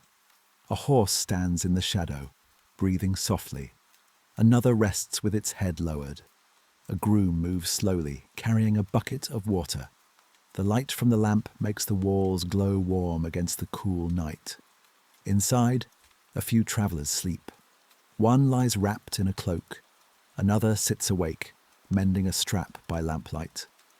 A scribe or official rests near a bundle of records. A merchant has placed his goods carefully against the wall. Folded cloth, small jars, perhaps dried fruit or metalwork. There is a feeling here of temporary safety. No one has come to stay forever. Everyone is between places. That is the nature of a road. It gathers people who are leaving and people who are arriving, people who know the way and people who are learning it, people carrying messages, goods, memories, and hope. You sit near the edge of the courtyard for a while. The night is calm. The road outside is still. The lamp flame moves gently. A groom whispers to a horse. The royal road helped make the Persian Empire feel smaller than it truly was. Not small in size, but small enough to govern, to communicate across, to imagine as one connected space. Without such routes, the empire's distance would become silence. With them, distance became movement. A king in Susa could receive news. A satrap could send a report. A messenger could carry an order. A merchant could plan a journey. A traveller could hear of events from faraway lands. The road did not erase distance. It gave distance a rhythm. You leave the way station and continue beneath the moon. The landscape changes gradually. The road crosses open ground, then descends toward a river valley. The air grows slightly cooler near water. Reeds stand along the bank. The moon reflects in the slow current. A bridge, ferry, or crossing place waits here. In daylight, it may be busy with animals, carts, and travellers. But tonight, it is quiet. A boat knocks softly against its mooring. The water folds around the bank with a gentle sound. Roads are not only lines drawn over land. They are relationships with the landscape. A road must know where rivers can be crossed, where mountains allow passage, where wells can be found, where shelter is possible, where horses can rest, where people can safely stop. The Persian road system depended on this knowledge, practical knowledge, local knowledge, knowledge gathered over generations and then organized for imperial use. You cross slowly, listening to the water. On the far side, the road rises again, pale in the moonlight. You imagine all the feet that have passed here. Sandals, boots, hooves, wheels, bare feet. Feet of officials, servants, merchants, soldiers, translators, craftsmen, and families. The road belongs to the empire, but it is made real by everyone who uses it. As the night deepens, the story allows itself to become more atmospheric. The educational thread remains, but softer now, woven into the sound of travel. You learn that administration needs movement. You learn that movement needs rest. You learn that roads are not simply stone and dust, but promises. A promise that a message can reach its destination. A promise that a traveller may find water. A promise that the empire is not only a distant royal name, but a network of places where someone has prepared a horse, repaired a bridge, stored grain, or lit a lamp. Farther along the road, another rider approaches. This one is travelling in the opposite direction. He arrives quietly, stops at the roadside, and drinks from a skin of water. His horse lowers its head. For a moment, no one speaks. Two roads of information meet in silence. One message going east, another going west. Then the rider continues. The night receives him. You walk on. At times, the royal road passes near villages. You see them now as clusters of dark shapes against the land. Most people are asleep. A few lamps still burn. Dogs lift their heads as travellers pass. Somewhere, a baby stirs. Somewhere, someone wakes to add fuel to a fire. The empire is moving through the night, but ordinary life is resting beside it. This contrast is gentle and beautiful. The road is awake, the villages sleep. The moon watches both. Later in history, Greek writers would admire the Persian messenger system and describe the speed of royal couriers. But admiration from outsiders is only one part of the story. The deeper truth is simpler. Communication is the nervous system of empire. Without it, the center cannot feel the edges. The edges cannot answer the center. The road lets the empire feel itself. A problem in one region, a harvest report in another, a royal order, a request for supplies, a delegation expected, a tax recorded, a bridge needing repair. All of these things move, slowly or quickly, along routes like this. You pause on a rise and look back. The way station is now only a small glow in the distance. The river is hidden by darkness. The road behind you disappears into shadow, and the road ahead disappears into silver light. It is easy to imagine that this path goes on forever. In a way, it does. Not physically, of course. Every road has turns, endings, branches, crossings, and destinations. But in the mind, the royal road continues as a symbol of connection. It reminds you that the Persian Empire was not only built in palaces, it was built in motion, the motion of messengers, the motion of caravans, the motion of tribute, the motion of news, the motion of ideas, the motion of people carrying their small lives across great distances. The hour grows late. Even the road seems quieter now. No riders pass, no animals call. The wind has settled. The sky is deep and clear. You find another resting place, near a cluster of low trees. Their leaves move faintly in the night air. A shallow channel or spring provides water nearby. The sound is soft, almost hidden, like the sound you heard in the first chapter on the Iranian Plateau. History often circles back to familiar things. Water, roads, stars, rest. You sit beside the road and let the journey slow. The Persian Empire stretches around you in imagination. Susa to the east, Sardis to the west, Babylon somewhere behind, Pasargadae and Persepolis waiting in the heartland, Egypt to the south, distant provinces beyond the mountains. So many places, so many people. And between them, roads. Under moonlight, the empire becomes gentle. Not a map of borders, but a pattern of paths. Lines of dust by day, lines of silver by night. A final rider passes in the distance, barely more than a shadow. You hear the faint rhythm of hooves, then the sound fades into the wide stillness. The message continues, the road remains, and you, resting quietly beneath the stars, understand the calm power of connection. Soon your journey will lead to Susa, a palace city of seasons, where administration, ceremony, and many cultures meet beneath royal roofs. But tonight, there is no need to arrive yet. For now, the royal road is enough. The moonlight is enough. The quiet movement of history is enough. The road stretches on through the sleeping empire, and the night holds it softly. Chapter 9. Susa, Palace of Seasons. By morning, the road has carried you towards Susa. The night of travel fades slowly behind you. The moon grows pale. The stars soften and disappear, one by one, into the brightening sky. Around you, the land begins to wake in quiet colours, grey, rose, gold, and the first warm hints of day.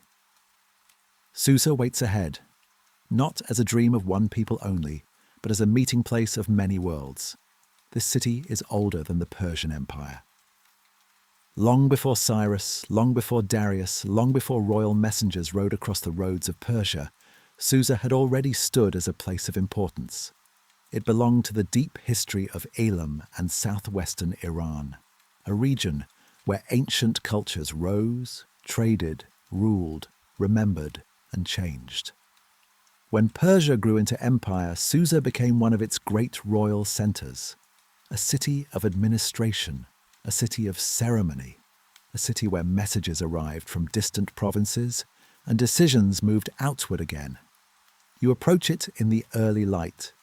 The air is warmer here, softer than the highlands, with a hint of river and cultivated land. The road leads past fields, storage spaces, workshops, and low buildings where the day's first activity has already begun. Workers lift baskets, animals are watered, smoke rises from ovens. A potter turns a vessel in steady hands. A child carries a small bundle and walks carefully beside an older woman. Susa is not only a palace, it is a city. It is made of people waking, working, cooking, counting, repairing, waiting, listening, and remembering. As you enter, the streets are still quiet enough for footsteps to sound clearly. The day has not yet grown busy. Lamps are being extinguished. Doors open. The smell of bread mixes with dust and morning air. Somewhere deeper in the city, the palace waits. You move slowly toward it. The palace of Darius at Susa was part of a larger imperial vision. Materials, workers, and artistic influences came from many regions of the empire. Stone, cedar, gold, glazed brick, skilled hands, and careful planning all contributed to a royal space designed to express the reach of Persian power. But in this sleep story, the palace is not loud. It does not overwhelm. It unfolds: a wall, a courtyard, a gateway, a line of columns, a shaded passage, blue and yellow glazed bricks catching the morning light.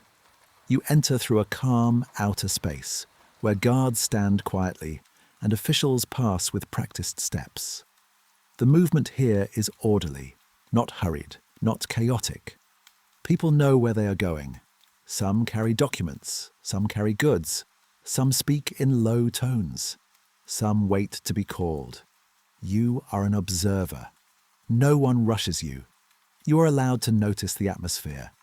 The palace feels different from the road. The road is movement. The palace is gathering. Roads bring people, objects, messages, and news here. Courtyards receive them. Rooms hold them. Scribes record them. Officials interpret them. Royal authority gives them direction. In this way, Susa is like a great heart. The empire sends things inward. The palace sends decisions outward. You step into a wide courtyard where the sun has begun to warm the paving stones. Around the edges, shade still gathers beneath walls and porticos. A servant pours water into a vessel. Another carries folded textiles. A messenger from a western province waits with dust still on his cloak. Nearby, someone from Babylonia speaks with a translator. An official from the highlands listens. A scribe prepares to make a record. Many languages may be heard here. Some soft, some sharp, some familiar to the court, some requiring translation. Each language carries a landscape within it. A river valley, a mountain town, a coastal city, a desert road, a farming district, a temple community, a market square. At Susa, these landscapes enter the same palace space. This is one of the quiet wonders of the Persian Empire. Not simply that it was large, but that its largeness had to be made practical. A distant province is only a name until someone arrives from it with goods, questions, reports, or requests. A border is only a line in the mind until messages move across it. A king is only a distant figure unless his authority can be felt through officials, roads, seals, and ceremonies. Here at Susa, the empire becomes visible, not all at once, but in details. The seal impressed into clay, the carved column base, the folded cloth from one region, the cedar beam from another, the glazed brickwork shining in gentle colours, the quiet posture of someone waiting to be received. You pass beneath a shaded area where columns rise above you. Their height draws the eye upward, but the mood remains calm. Light filters through the space. Dust moves slowly in the air, visible only when it crosses a beam of sunlight. The stone underfoot is cool. There is something restful about great architecture when it is empty enough to breathe. The palace was made to impress, yes, but it was also made to organise movement. People entered, waited, passed through, presented, received, recorded, and departed. Ceremony gave shape to authority. Space taught visitors where they were in relation to power. Courtyards, halls, gates and platforms turned the invisible idea of empire into something that could be walked through. You continue gently, imagining the palace alive but never frantic. A delegation arrives from the west, carrying gifts or tribute. They are tired from travel. Their garments show the road. They are led to water first. Their animals are taken aside. Their names are checked. Their purpose is confirmed. A scribe marks the visit. An official receives them. A translator stands nearby. Perhaps they will wait. Perhaps they will be received later. Perhaps their goods will be stored, inspected, or presented in a formal setting. The process is slow, but that is part of its power. Empire is not only command.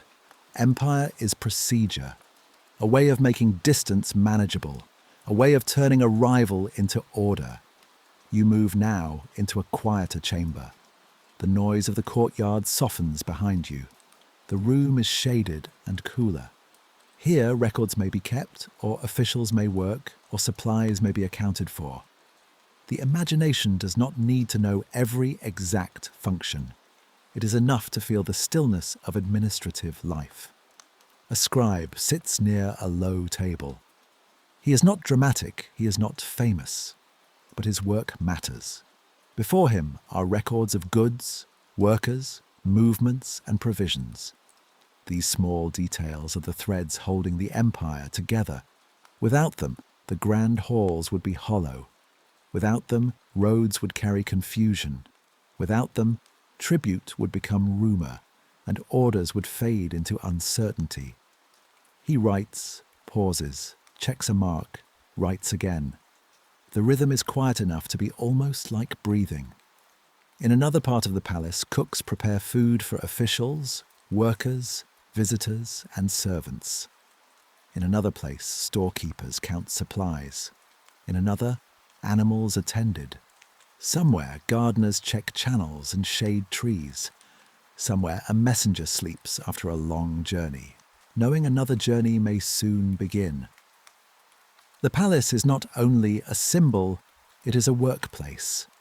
This thought softens it. Behind the royal image are hundreds of daily tasks: sweeping, carrying, watering, counting, cleaning, storing, translating, repairing, cooking, waiting. The ancient world becomes close again, human again. As midday approaches, the heat outside grows stronger. Susa's walls hold the brightness of the sun, and the courtyards become warmer. People move more slowly. In shaded places, conversation becomes quieter. The city breathes in the heat. Perhaps this is why Susa could be a palace of seasons. The Persian kings moved between royal centres, each with its own climate, meaning, and function. Susa, with its warmth and long history, became one of the places where royal presence could settle. Not the only centre, not the whole empire, but an important node in the web. You imagine the king's presence here not as a loud spectacle, but as an organising gravity. Even when unseen, the royal figure shapes the movement of others. People wait because authority is near. Messages are handled carefully because decisions may be made. Objects are placed with intention because they belong to a system larger than the room itself. The afternoon light begins to shift. Shadows lengthen in the courtyards. The glazed bricks change colour as the sun moves. Blue becomes deeper. Yellow becomes warmer. The palace seems to exhale after the heat of the day. You walk toward a garden space. Water moves quietly through a channel. Leaves flicker in the low light.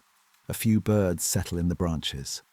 The sound of the city is distant here, softened by walls and shade. Again, the Persian love of ordered landscape appears. Water guided, trees planted, paths arranged.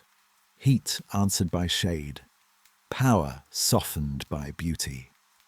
A garden inside or near a palace is more than a pleasant escape. It is a miniature image of order.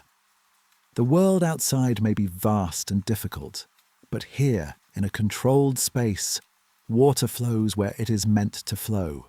Trees grow where they have been planted, and the visitor feels the calm of balance. You sit for a while near the water. The palace continues around you, but gently now. A servant passes and disappears. A distant voice calls a name. Somewhere a gate closes. Somewhere else a horse's hoof strikes stone once. Then quiet returns. The day is ending. Susa has shown you another face of the Persian Empire. Not the first beginnings of Pasargadae. Not the old deep memory of Babylon. Not the silver line of the royal road. But the palace as a place of gathering, administration, ceremony, and many people's meeting under royal authority. It is a city of arrivals, a city where roads find rooms, a city where messages become records, a city where empire rests for a season.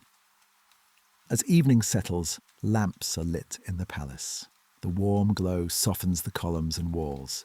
The air cools slowly. Workers finish their tasks. Officials store documents. Visitors are led to places of rest. Animals settle.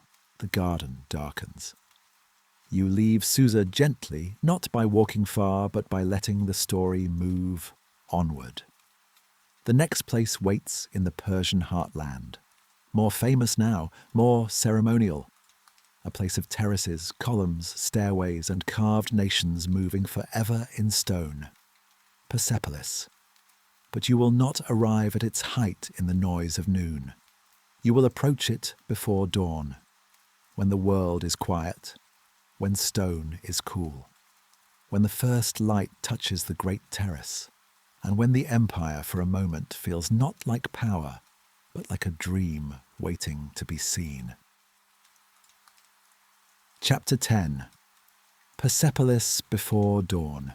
You approach Persepolis in darkness. The sky above the Persian heartland is still filled with stars, and the world around you is quiet enough to hear your own footsteps on the earth. The night air is cool.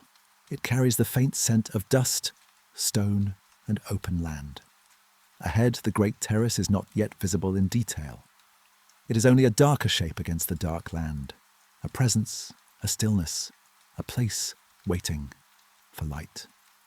Persepolis was not like every other city in the empire. It was not simply an administrative centre like Susa, nor an ancient city of continuous urban life like Babylon. It was ceremonial, royal, carefully planned, built to express the dignity, variety, and order of the Achaemenid world. Darius the Great began its construction around the end of the 6th century BCE, and later kings continued to add to it. Over time, terraces, stairways, gates, halls, columns, reliefs, and royal buildings rose from the plain. Here, architecture became memory, ceremony became stone. But before all of that becomes visible, there is only the quiet before dawn. You walk slowly across the plain. The ground is firm and cool. Small stones shift underfoot. The mountains lie nearby, watching in silence. Nothing moves quickly. Even the wind seems to lower its voice. Persepolis means different things to different people. To the ancient court, it may have been a place of ceremony and royal gathering. To visitors from across the empire, it was a display of power and order. To later generations, it became a ruin of astonishing beauty. To you tonight, it is a place to enter gently, not as a tourist, not as a conqueror, not as someone chasing facts, but as a quiet listener walking through history while the world sleeps. The first light begins to gather in the east. At first, it is only a soft paling of the sky. The stars do not disappear immediately. They fade slowly, giving way to a colour almost like pearl.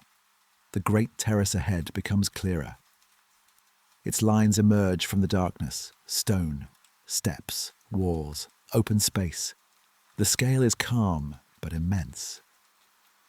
You pause at the base of the terrace. The stairways rise before you in broad, shallow steps. They seem made not for haste, but for procession, for measured movement, for people arriving with purpose and dignity. Even the act of climbing would have slowed the body, asking visitors to move in rhythm with the place. That rhythm suits the story, step by step, slowly, quietly. The stone is cool beneath the first light. You begin to ascend. With each step, more of the terrace comes into view. The horizon lowers behind you. The sky widens.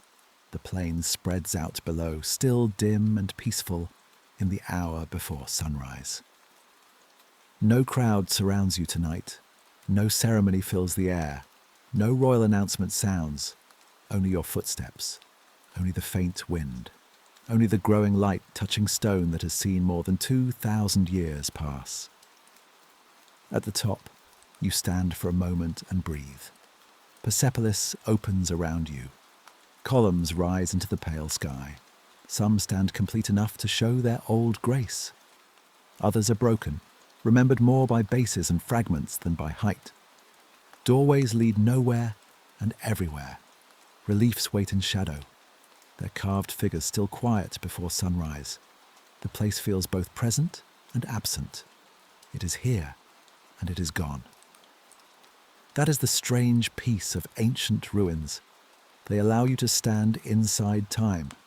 You see what remains, and your mind gently fills what is missing. Roofs, colours, textiles, wooden beams, polished surfaces, moving people, animals, guards, scribes, delegations, servants, and kings. But, because it is dawn, all of this appears softly, like memory, not drama. You move toward the great gateway. The gate of all nations, built under Xerxes, stands as one of the most evocative entrances to Persepolis. Its name itself feels like a summary of the empire's idea. Many peoples passing into one royal space. Monumental guardian figures once marked the threshold, reminding visitors that they were entering a place of significance. Tonight, or rather this early morning, the gate is quiet. The stone guardians do not threaten, they watch. Their forms, part animal, part royal imagination, belong to the language of ancient power. Yet in the pale dawn, they seem calm, almost dreamlike. They have watched centuries of sunrises. They have stood through seasons, silence, damage, rediscovery, and memory. You pass through slowly. A threshold is always meaningful. Behind you is the open world of roads and provinces. Before you is the ceremonial heart of the empire. Persepolis gathered the empire into images. It turned distant peoples into carved processions. It turned royal authority into halls and stairways. It turned order into architecture. It gave the empire a stage on which to imagine itself. As the light grows, the reliefs begin to appear. At first, only outlines, then folds of clothing, then hands, then vessels, then animals, then faces in profile, calm and composed. The famous stairway reliefs show delegations from different peoples of the empire, bringing gifts or tribute. They move not in panic, but in order. Each group is distinct, with clothing, hair, objects, and animals that suggest the diversity of lands under Persian rule. This is one of Persepolis' great messages. The empire is many. The king is one. And ceremony brings the many before the one in a visible pattern. But for a sleep story, we do not sharpen this into politics too much. We simply stand before the stone and notice. A figure holds a vessel. Another leads an animal. Another carries folded cloth. Another brings something precious from a far province. Their steps are carved into stillness. They have been arriving for centuries and will never quite arrive. Their movement has become eternal. There is something deeply calming about these carved processions. No one hurries. No one breaks the rhythm. Each figure belongs to a larger pattern. The entire stairway becomes a quiet procession through time. The sun has not yet risen fully, but the sky is brighter now. The tops of the columns catch a pale gold light. Shadows still rest in the carved lines of robes and beards. The air remains cool. You move toward the Apadana, the great audience hall begun by Darius and completed or continued by later kings. In its original form, it would have been a vast space of columns, roof beams, colour, shadow, and ceremony. Visitors entering such a hall would have felt the scale of imperial power, not through noise, but through proportion. High columns, open space, carefully organised access. The sense that one had entered a world larger than ordinary life. Now, much of it is ruin. But ruin does not mean absence. The bases remain. Columns remain. Stones remain. The plan remains. The imagination enters gently and restores only enough to feel the place. You imagine a ceremonial day long ago. The terrace has been swept.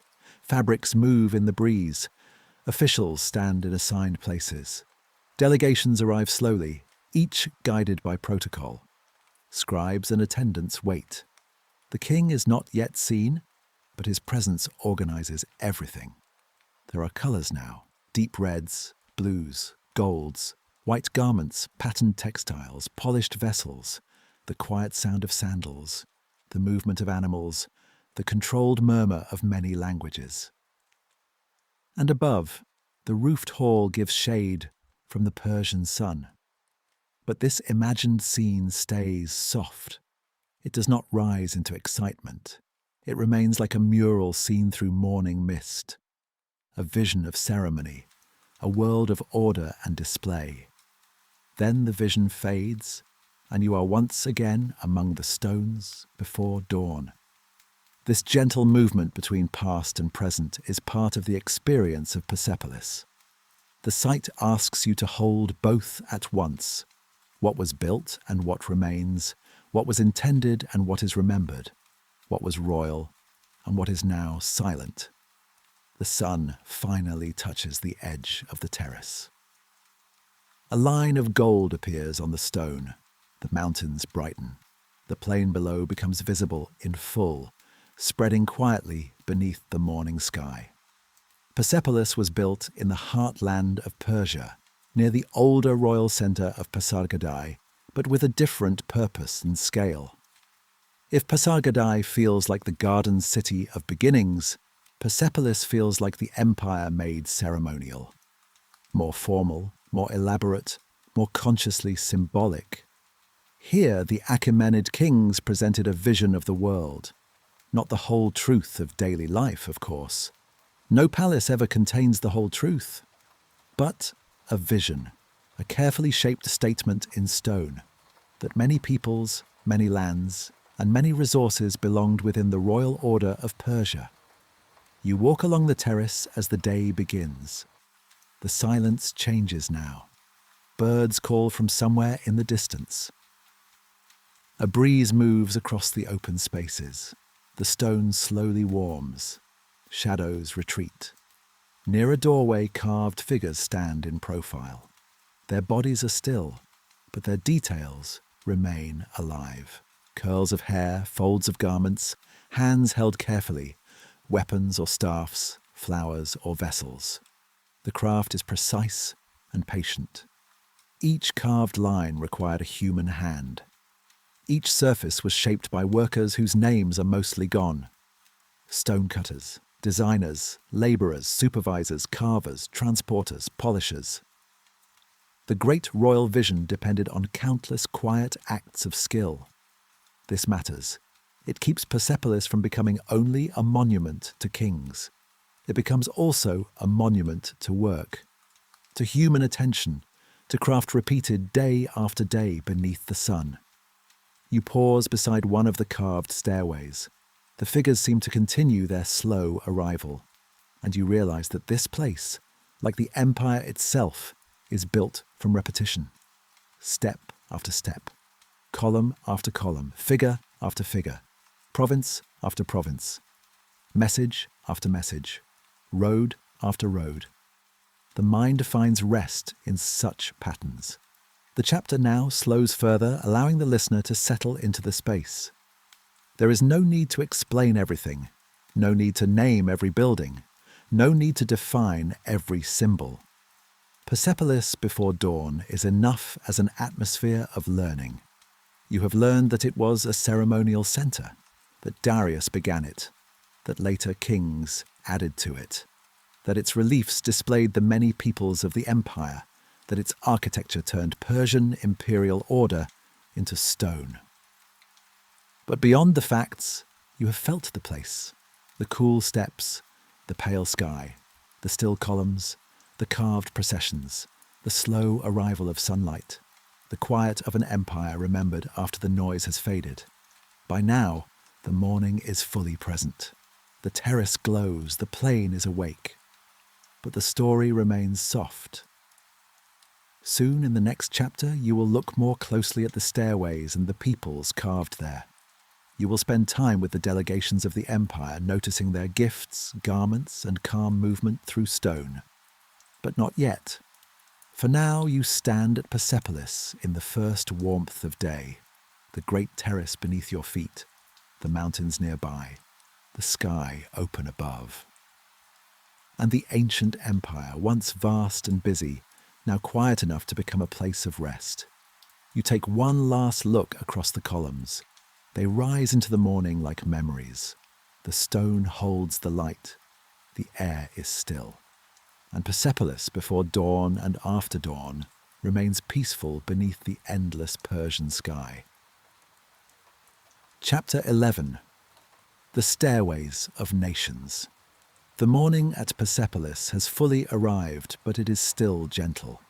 The light is warm now, resting softly on the terrace, touching the columns, the doorways, the broken stones, and the long carved stairways that seem to move, even while standing still. You remain near the great stairways. Here the Persian Empire becomes visible in one of its most famous and beautiful forms, not as a map, not as a list of provinces, not as an army or a border, but as a slow procession of people carved into stone. They come from many lands. They bring gifts. They wear different garments. They carry different objects. They lead animals, hold vessels, lift folded cloth, and walk with quiet dignity toward the royal centre. The figures are still, of course. They have been still for centuries, and yet, as you look at them in the morning light, they seem almost to continue moving. One foot slightly forward, one hand resting on another's shoulder, a robe folding gently at the knee, a vessel held carefully, a face turned in profile, calm and composed. The stairways at Persepolis were not made only to help people climb. They were made to tell a story of many peoples gathered into one empire, a story of order, a story of ceremony, a story that turned political power into rhythm, pattern, and image. You begin at the lower part of the stairway, where the carved figures appear in rows. The stone is pale and warm beneath the sun, but the deeper lines of the carvings still hold shadow. Those shadows give the figures shape. They reveal the folds in clothing, the curls of hair, the edges of beards, the curve of vessels, the quiet strength of animals. You move slowly. There is no hurry here. A sleep story belongs naturally to this place because the carved processions themselves are slow. They do not rush. They do not struggle. They do not break the line. They move with the calm certainty of ceremony, each group following another, each detail part of a larger whole. You notice one delegation wearing garments that fall differently from the group beside them. Another carries a vessel. Another leads an animal. Another brings folded textiles. Another may carry metalwork, bowls, ornaments, or objects from a far province. Each group is distinct enough to suggest its own homeland, a mountain region, a river valley, a city known for craft, a land of horses, a land of fine cloth, a land of precious materials. The Persian Empire was enormous, and at Persepolis that enormity was translated into human form. Instead of seeing distance on a map, you see people walking. Instead of seeing administrative lists, you see faces, hands, garments, and gifts. This makes the empire easier to imagine. A road has brought them. A province has sent them. A court receives them. A king, somewhere within the ceremonial world of Persepolis, is the center toward which all this movement leads. But the chapter does not need to follow them all the way to the throne. It is enough to walk beside them in stone, to observe. To let each carved group appear, then pass gently into the next. You move a few steps higher. The stairway rises gradually. Its steps are broad and shallow, almost inviting a ceremonial pace. Perhaps this was intentional. A visitor climbing such steps would move slowly, naturally, with composure. The body itself would learn the rhythm of the place. Step, pause, step, look, breathe, continue. The reliefs beside you repeat that rhythm in visual form. Figure after figure, gift after gift, province after province. The mind softens into the pattern. In the ancient ceremony, these delegations may have represented the many peoples under Achaemenid rule, bringing offerings or tribute during royal occasions. Scholars continue to study the meanings of the reliefs, the identities of the groups, and the exact nature of the ceremonies associated with Persepolis. But for tonight, the central idea can remain simple and peaceful. The empire presented itself as a harmonious gathering of difference. Many peoples, one royal order, many roads, one ceremonial terrace, many voices, one image in stone. You look closely at the hands of the figures. Some hold objects. Some rest lightly on another person's wrist or shoulder, a gesture that seems to guide rather than force. This small detail gives the procession a gentle feeling. The figures are connected, not isolated. One leads, one follows, one presents, one receives. The scene is formal but not frantic, a hand on a wrist, a vessel held upright. A robe falling in careful folds, an animal led calmly. These are quiet details, but they make the stone feel alive. You continue along the stairway and the morning grows brighter. In the distance beyond the terrace, the plain opens wide. The world outside Persepolis remains vast and real. Fields, roads, hills, villages, animals, dust, water, and sky. The carved figures came from that world, or from the idea of that world, and here they have been gathered into royal memory. The reliefs show what the empire wanted to say about itself. They do not show every difficulty. They do not show the burdens of taxation. They do not show disagreement. They do not show the complex realities of ruling so many lands. No royal monument ever tells the whole story. But monuments do tell us what rulers wanted remembered, and at Persepolis the message is one of order, abundance, diversity, and ceremony. You can learn from that without being swept into drama. You can see the beauty and also understand that it is a carefully shaped image. Calm history can be honest history. It can say, this was magnificent, and it was also political. This was art, and it was also authority. This was beauty, and it was also a royal statement. And then it can let the stone be quiet again. A breeze moves across the terrace. It touches the carved figures without changing them. Perhaps dust gathers in the lines of their robes.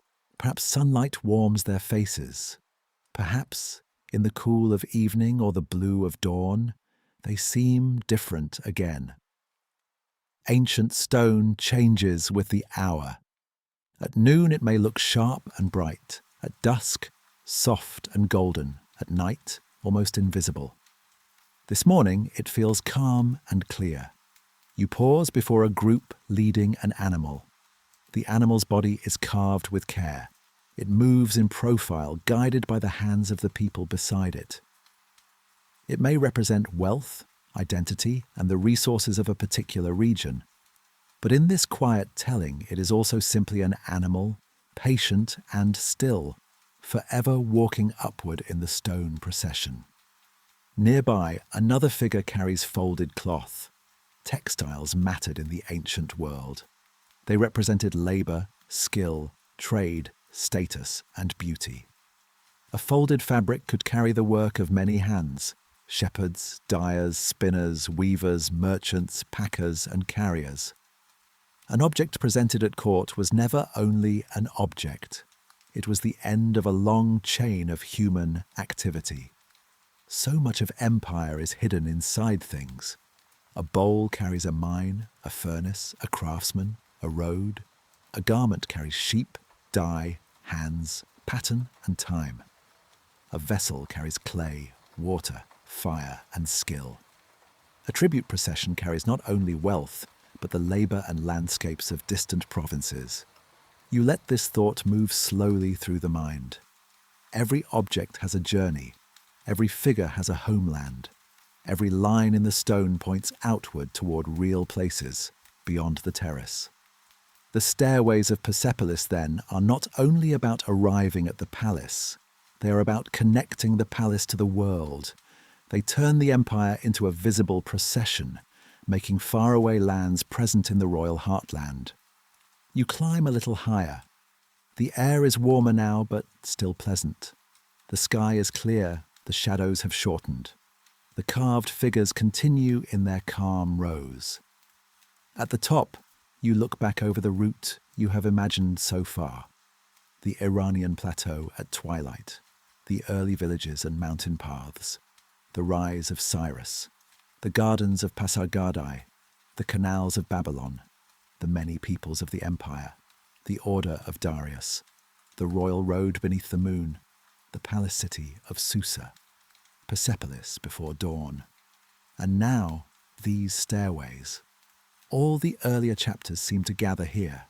The roads bring the people, the provinces provide the gifts, the administration records the movement, the palace receives the visitors. The ceremony gives the empire an image of itself. It is all connected, not perfectly, not simply, but beautifully enough to rest in for a while. You sit near the top of the stairway, in a place where shade is beginning to form. The stone beneath you is warm. The plain beyond the terrace is quiet. The carved procession continues beside you, each figure held in the same patient movement. There is no need to name every delegation. No need to solve every scholarly question. No need to turn the stairway into a lesson too sharp for sleep. Instead, the learning settles gently. You understand that Persepolis was a ceremonial centre. You understand that its reliefs represented the diversity of the empire. You understand that royal art communicated order, abundance, and authority. You understand that many peoples, many roads, and many resources were symbolically gathered here. And you understand that stone can speak softly across centuries. The afternoon begins to lean toward evening. The light warms again. The carved figures grow deeper in shadow. Their faces seem quieter now, as if they too are preparing for night. The animals stand still. The vessels remain lifted. The folded cloth never unfolds. The procession never ends. There is comfort in that stillness. The empire that made these images has passed away, but the figures remain in their slow stone rhythm. They do not hurry toward the next age. They do not resist time. They simply continue as carved memory continues, holding one ancient vision beneath the open sky. Soon your journey will leave the palace terrace for a softer landscape, a place of water, shade, trees, and fragrance, a place where Persian culture imagined order not in stairways and columns, but in gardens. The next chapter will carry you into the Persian idea of paradise. But for now, you stay a little longer at the stairways. The nations remain in quiet procession. The stone holds the day's last warmth.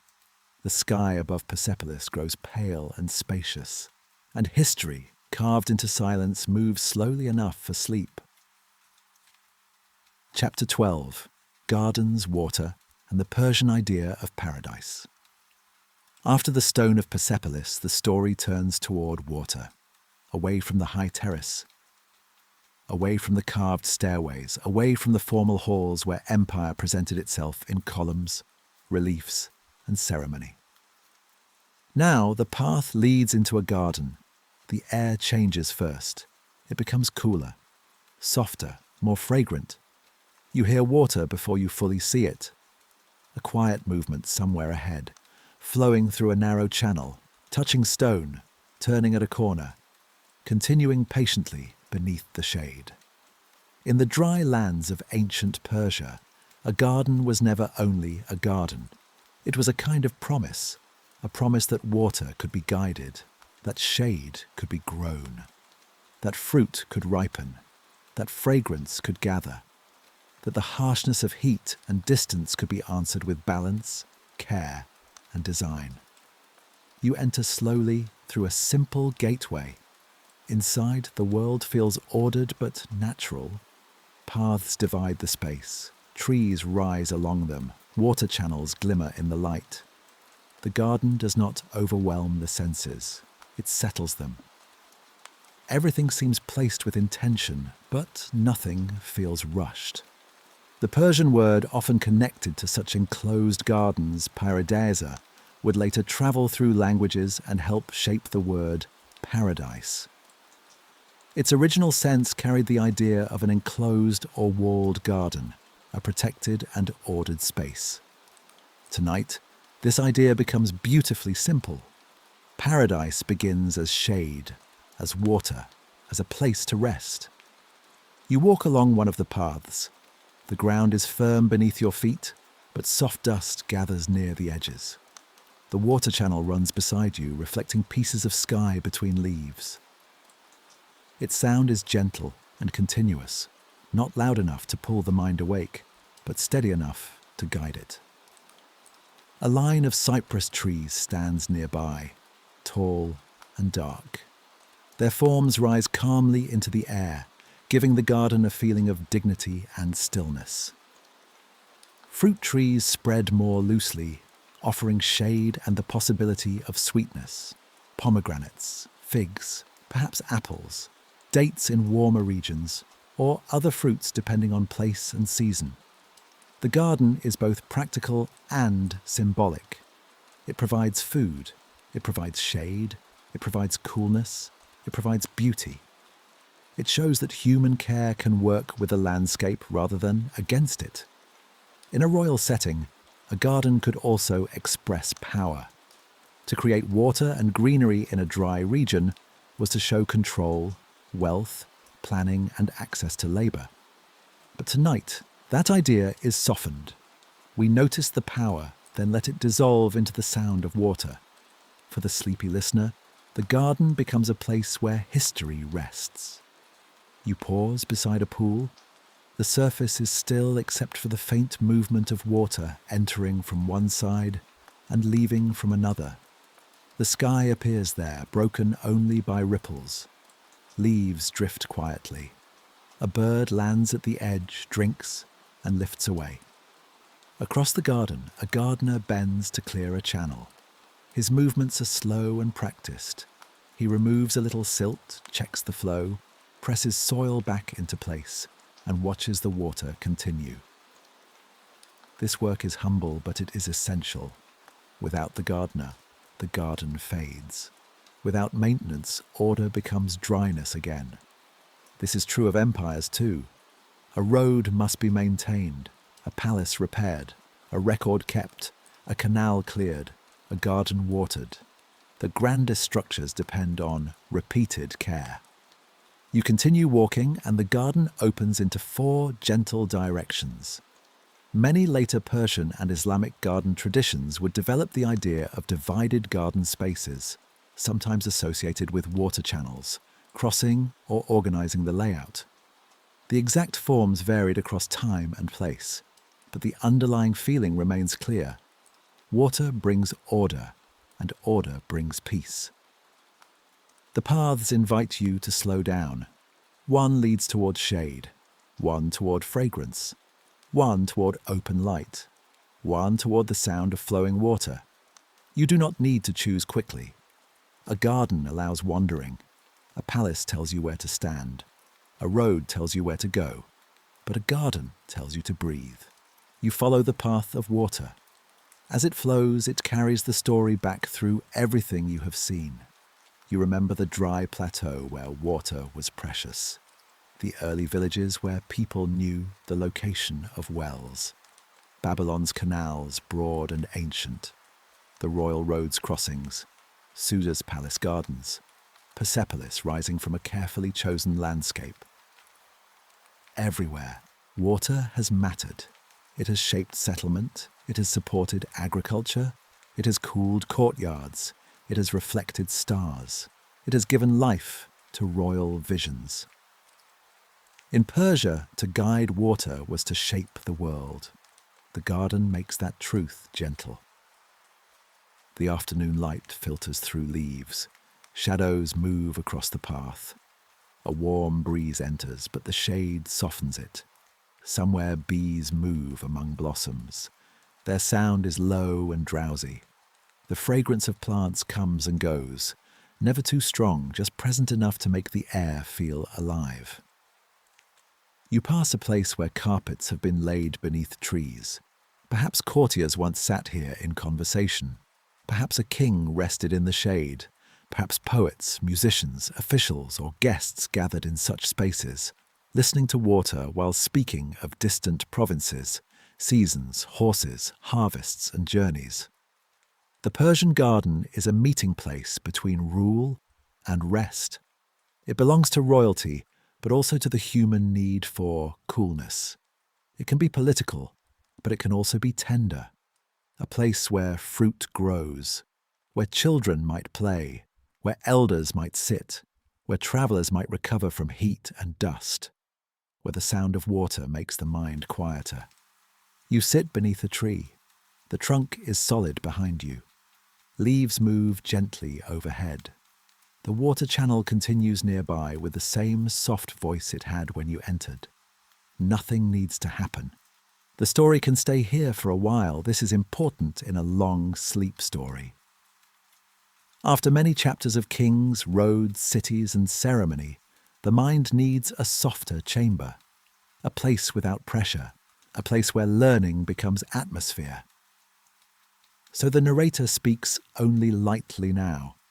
You learn that gardens were central to Persian ideas of order and beauty. You learn that the later word paradise is connected to ancient ideas of enclosed gardens. You learn that water, shade, and planned landscape were deeply meaningful in dry regions. You learn that empire was not only administration and stone, but also cultivated calm. Then the facts settle like leaves on water, and the garden remains. A small lizard crosses a warm stone. A bird calls from a high branch. A servant places a clay cup near a shaded seat. The cup is filled with cool water. You lift it and drink. The water tastes faintly of earth and stone. and it seems to carry the whole journey inside it. Mountains, springs, channels, rivers, roads, gardens, and human hands. As the day begins to lower, the garden changes again. The heat softens. The colours deepen. Leaves become darker against the sky. The water reflects amber light. Shadows lengthen across the paths until each path seems to lead not only through the garden, but into evening itself. The gardener returns once more to check the channel. He kneels, touches the water with his hand, and watches it pass. There is no rush in his movement. He knows the garden will need care tomorrow too, and the next day, and the day after that. Perhaps this is one of the quiet lessons of Persian history. Great things endure not because they are created once, but because they are tended. A garden must be tended, a road must be tended, a memory must be tended, a story must be tended. The Persian Empire itself eventually faded, as all empires do. But the idea of the Persian garden continued, influencing later landscapes, languages, and dreams of paradise.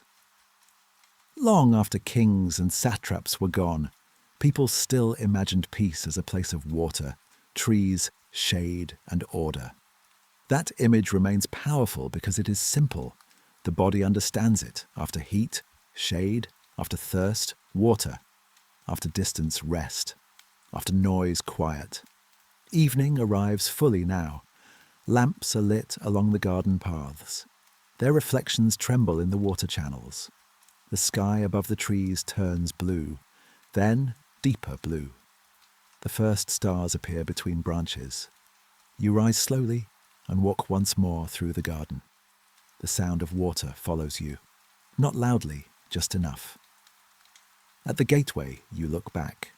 The garden is enclosed, protected, and calm.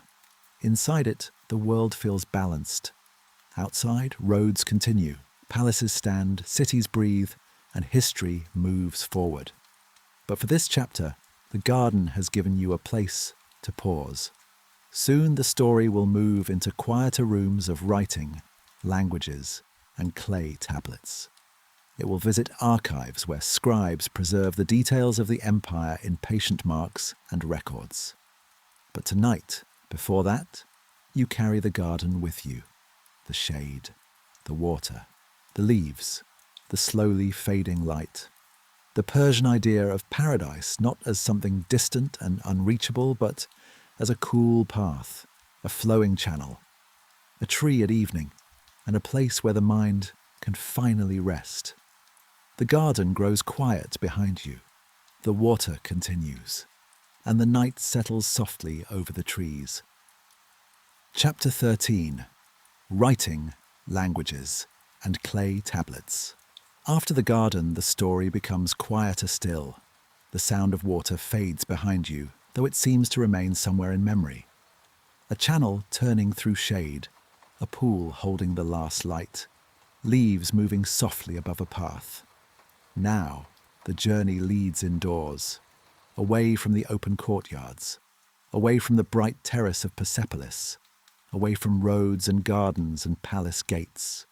You enter a room where history is kept in small marks. The doorway is simple. The air inside is cooler than the evening outside. A lamp burns near the wall, its flame steady and low. Shadows move gently over shelves, baskets, jars, folded cloth, and stacks of clay tablets resting in careful order.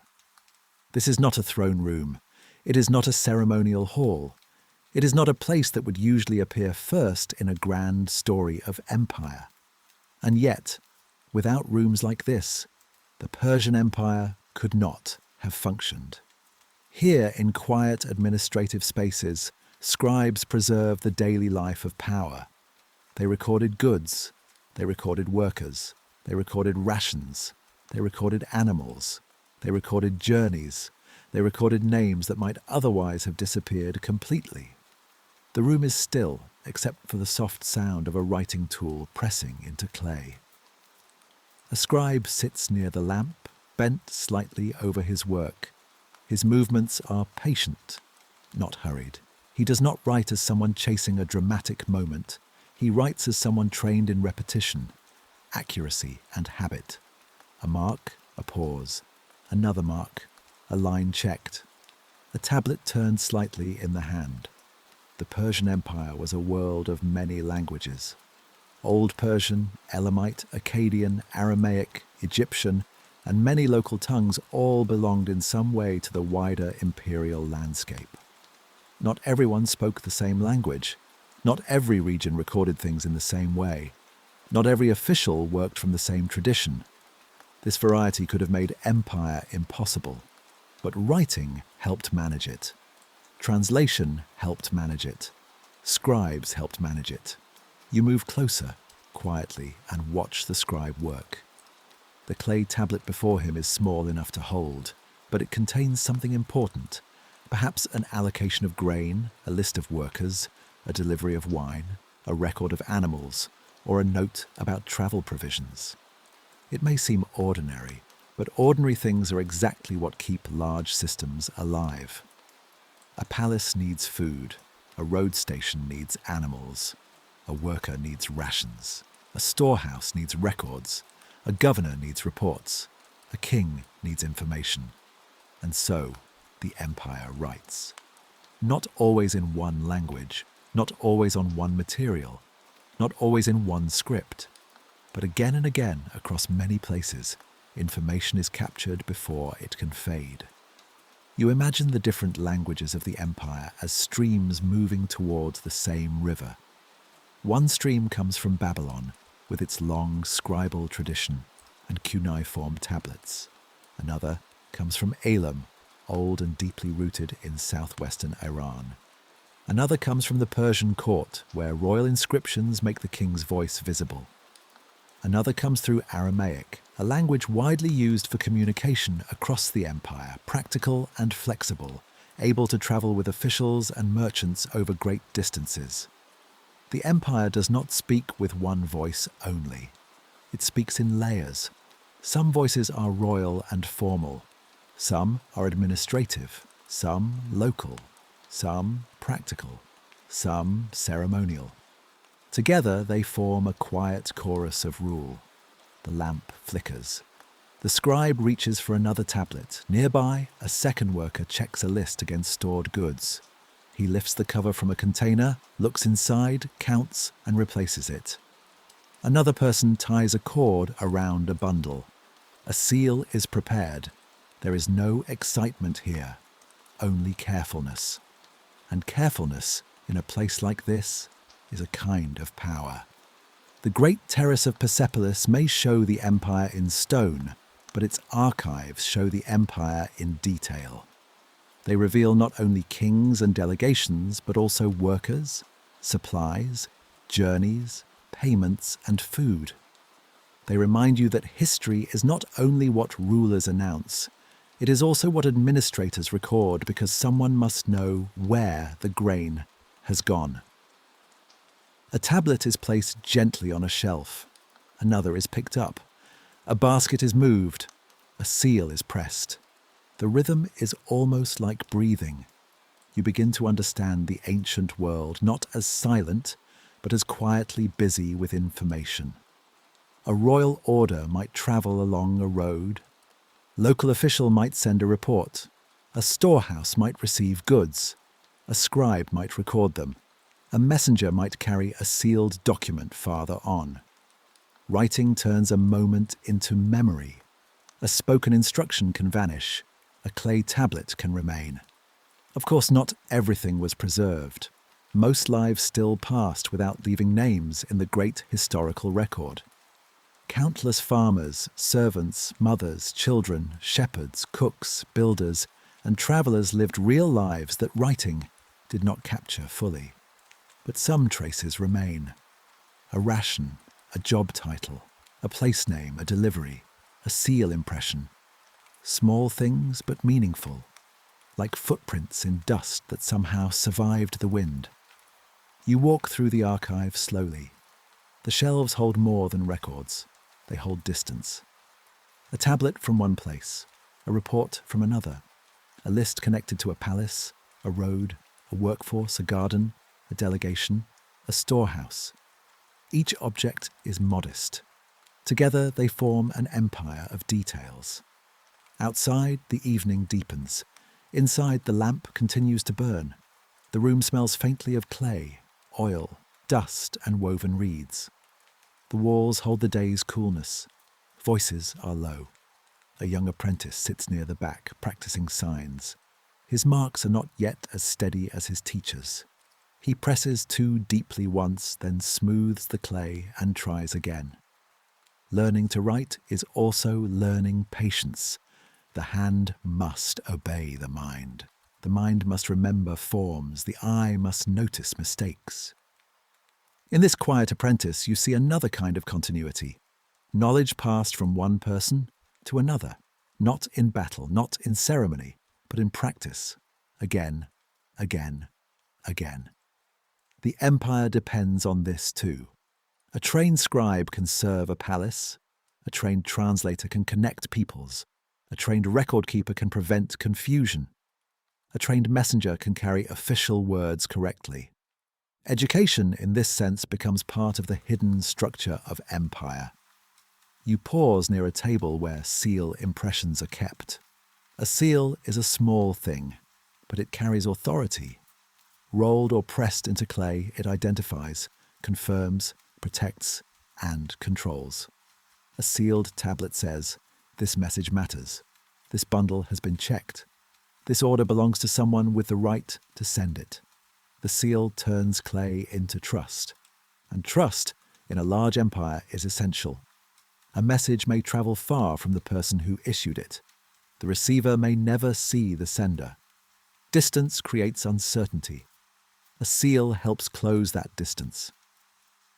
It gives the message a body, a mark, a recognizable sign. You think again of the royal road, the rider beneath the moon, the way station, the sealed message changing hands. Now you see where such messages might begin or end. In rooms like this, in quiet spaces where language becomes object, where speech becomes clay, where memory is stacked on shelves. The chapter grows slower now. The facts have been given gently. The Persian Empire was multilingual. Writing and translation helped administration. Scribes recorded the ordinary details of imperial life. Clay tablets and seals preserved information. Archives made distance manageable. Now the story lets those facts settle. A lamp, a tablet, a hand, a mark, a shelf, a silence. Outside the archive, night has arrived fully. You hear a soft sound from the courtyard, perhaps water being poured, perhaps an animal shifting, perhaps footsteps passing and fading away. Inside, the scribe finishes one last record. He checks the tablet. He sets it aside. He covers the lamp slightly so the flame lowers. The room dims. The day's information has been gathered. What was scattered has been named. What might have been forgotten has been held, at least for now, in clay and memory. There is comfort in that. The ancient world, with all its distances and languages, found ways to remember. Not everything, never everything, but enough for us to hear faint echoes, enough to imagine the hands that pressed signs into clay, enough to know that behind the royal names were thousands of quiet acts of recording, carrying, translating, storing, and checking. You leave the archive slowly. The corridor outside is dark, but not frightening. A small lamp glows at the far end. The air is cool. The palace or administrative building has grown quiet for the night. Tomorrow, records will be read again. More messages will arrive. More goods will be counted. More names will be spoken. More tablets will be made. The empire will continue through ink, clay, voice, road, and seal. But for tonight, the writing rests. The tablets sleep on their shelves. The languages of the empire grow quiet. And history, held in small, patient marks, waits softly in the dark. Chapter 14. Xerxes and the distant western horizon. The next chapter begins not in the center of the empire, but at its edge, or rather in the imagination of an edge, a horizon, a distant line where land, sea, memory and ambition meet beneath a pale morning sky. You stand on a rise somewhere in the western reaches of the Persian world. The air is cooler here. A breeze moves over the grasses and carries faintly the scent of salt from a sea you cannot yet see. The road beneath your feet continues westward, toward lands where Persian authority meets Greek cities, island worlds, harbours, ships, and stories told in another language. This is the chapter of Xerxes, but it will not be told loudly, not tonight. Xerxes, son of Darius, inherited an empire already vast, organised and ceremonial. The roads were established, the provinces were known. Persepolis was rising in royal stone. Susa remained a great centre of administration. Babylon still held its ancient memory. Egypt, Anatolia, the Iranian Plateau, and many eastern lands all belonged within the wide frame of Persian rule. To inherit such an empire was to inherit weight, not only glory, weight. The weight of decisions made far from the people who would feel them. The weight of expectations from nobles, governors, officials, and soldiers. The weight of a royal name carved into stone. The weight of being the king after Darius. You walk slowly along the western road where the landscape changes. Hills roll toward the coast. Olive trees appear in some places. The light is sharper near the sea. Towns and ports speak with a different rhythm from the inland palaces.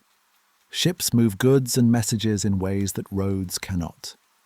The empire is still Persian here, but it feels different.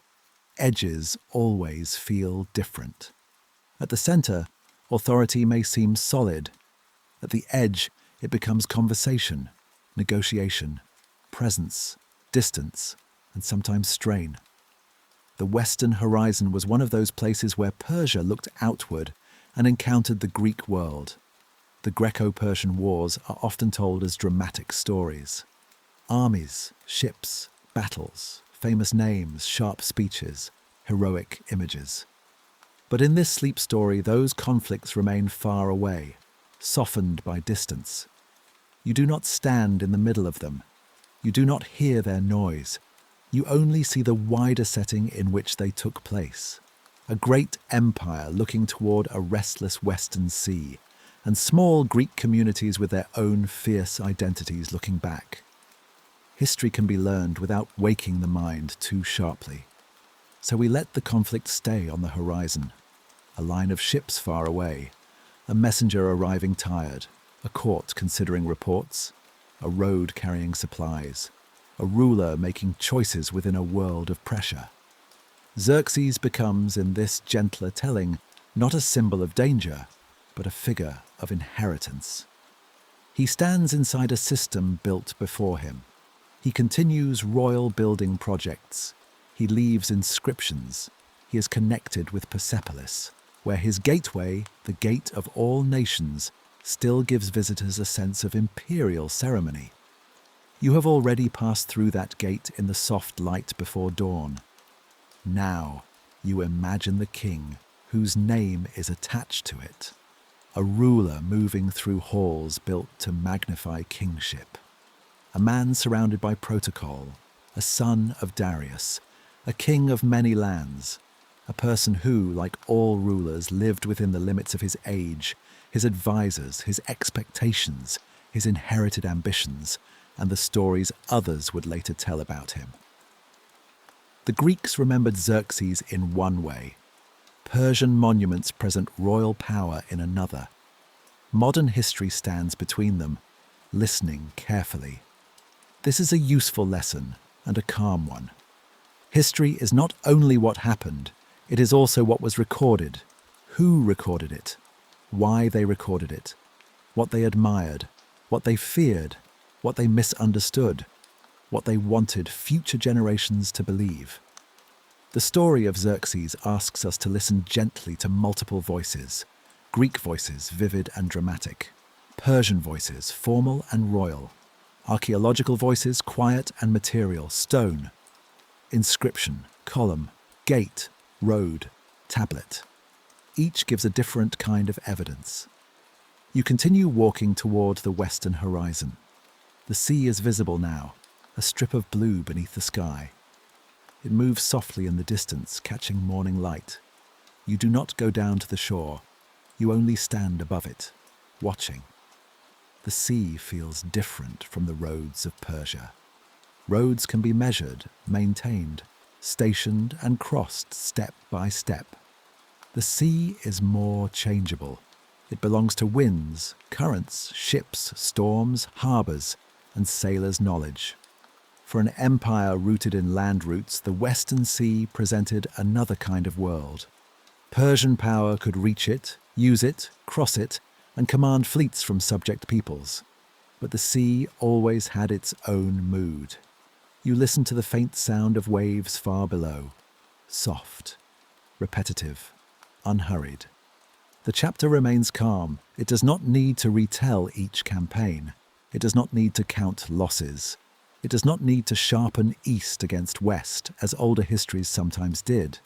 Instead, it invites the listener to see the Persian Empire as part of a connected ancient world.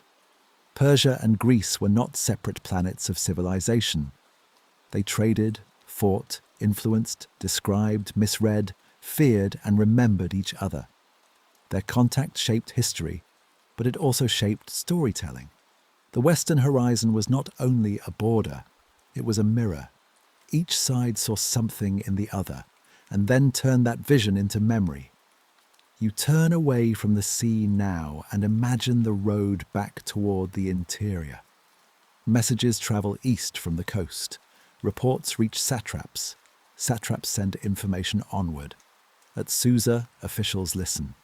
At Persepolis, ceremonies continue. In Babylon, scribes keep records. In villages, farmers plant and harvest. In gardens, water flows. Life continues across the empire while royal decisions occupy the upper rooms of history. This is important.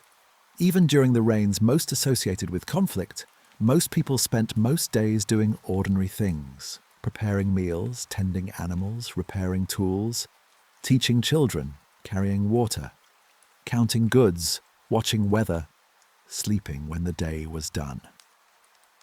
The great events of history pass above them like clouds.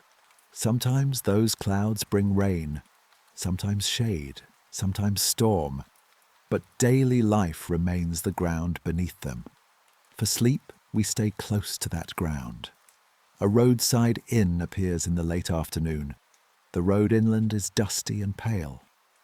A few travellers have stopped beneath a tree.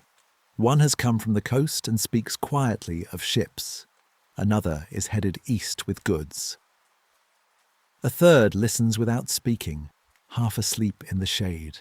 They are all inside Xerxes' empire, but their lives are not royal. Their concerns are water, distance, animals, food, safety, price, news, and rest. This is how the chapter softens Xerxes, by placing him back into the larger world. A king may command attention, but the empire is always more than the king.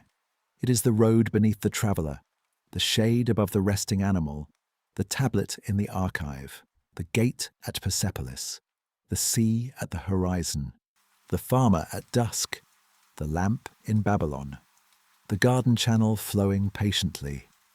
As evening approaches, the western sky becomes gold. The sea below reflects the light in shifting pieces. The road inland cools. The travellers at the inn prepare for sleep. A horse lowers its head. Someone folds a cloak. Someone murmurs a short prayer. Someone looks toward the darkening horizon. Xerxes' reign, like all reigns, eventually became memory. Some memories were carved by his own royal builders. Some were written by those who opposed him. Some were buried in ruins. Some were preserved in stories retold for centuries. Tonight, You let those memories become quiet. No judgment too sharp. No drama too bright. Only the awareness that every historical figure stands within many layers: inheritance, action, representation, and remembrance.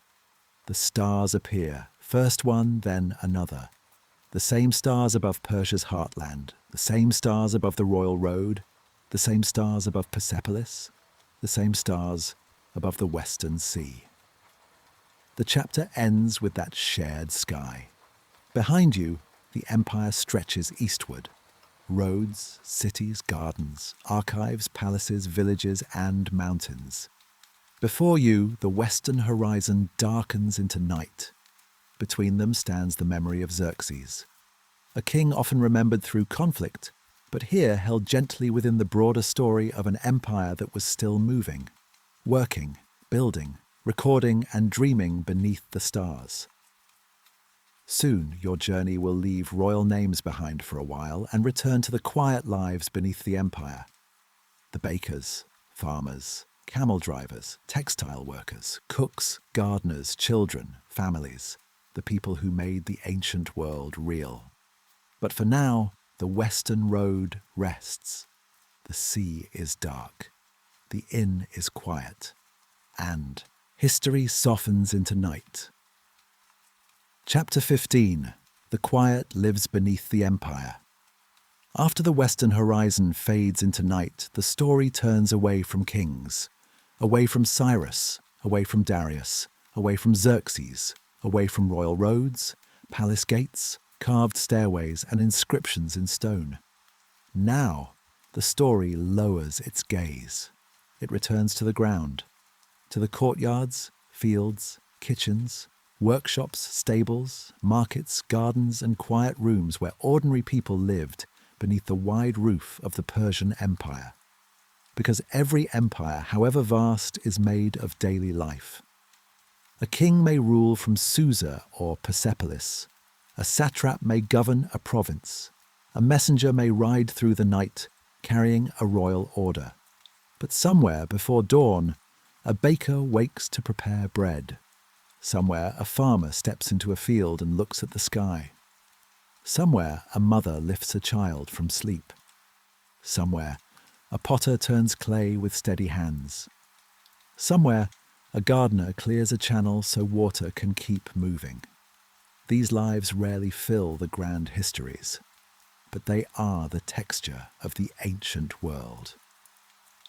They are the soft fabric beneath the embroidered robe of empire. You begin this chapter in a village at first light. The houses are close together, made of mud brick, stone, timber, and whatever the local land provides. Their walls are the colour of dust and mourning. A few doors stand open. Thin smoke rises from small hearths. The air is cool and the light is gentle. No one speaks loudly. The village wakes the way a fire catches, slowly, in small points of warmth. A woman kneels near a low oven, shaping dough with practiced hands. She presses, turns, smooths, and sets each piece aside. Nearby, a child watches sleepily, wrapped in a cloth, still half inside a dream. The smell of bread begins to fill the courtyard. Bread is one of the oldest comforts. It belongs to kings and workers alike. It travels in baskets.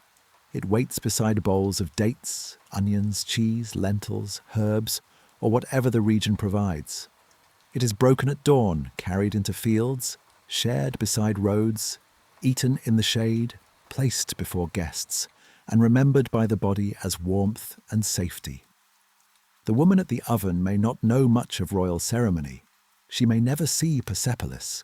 She may never hear the full titles of the king carved into stone. But she knows the rhythm of flour and water.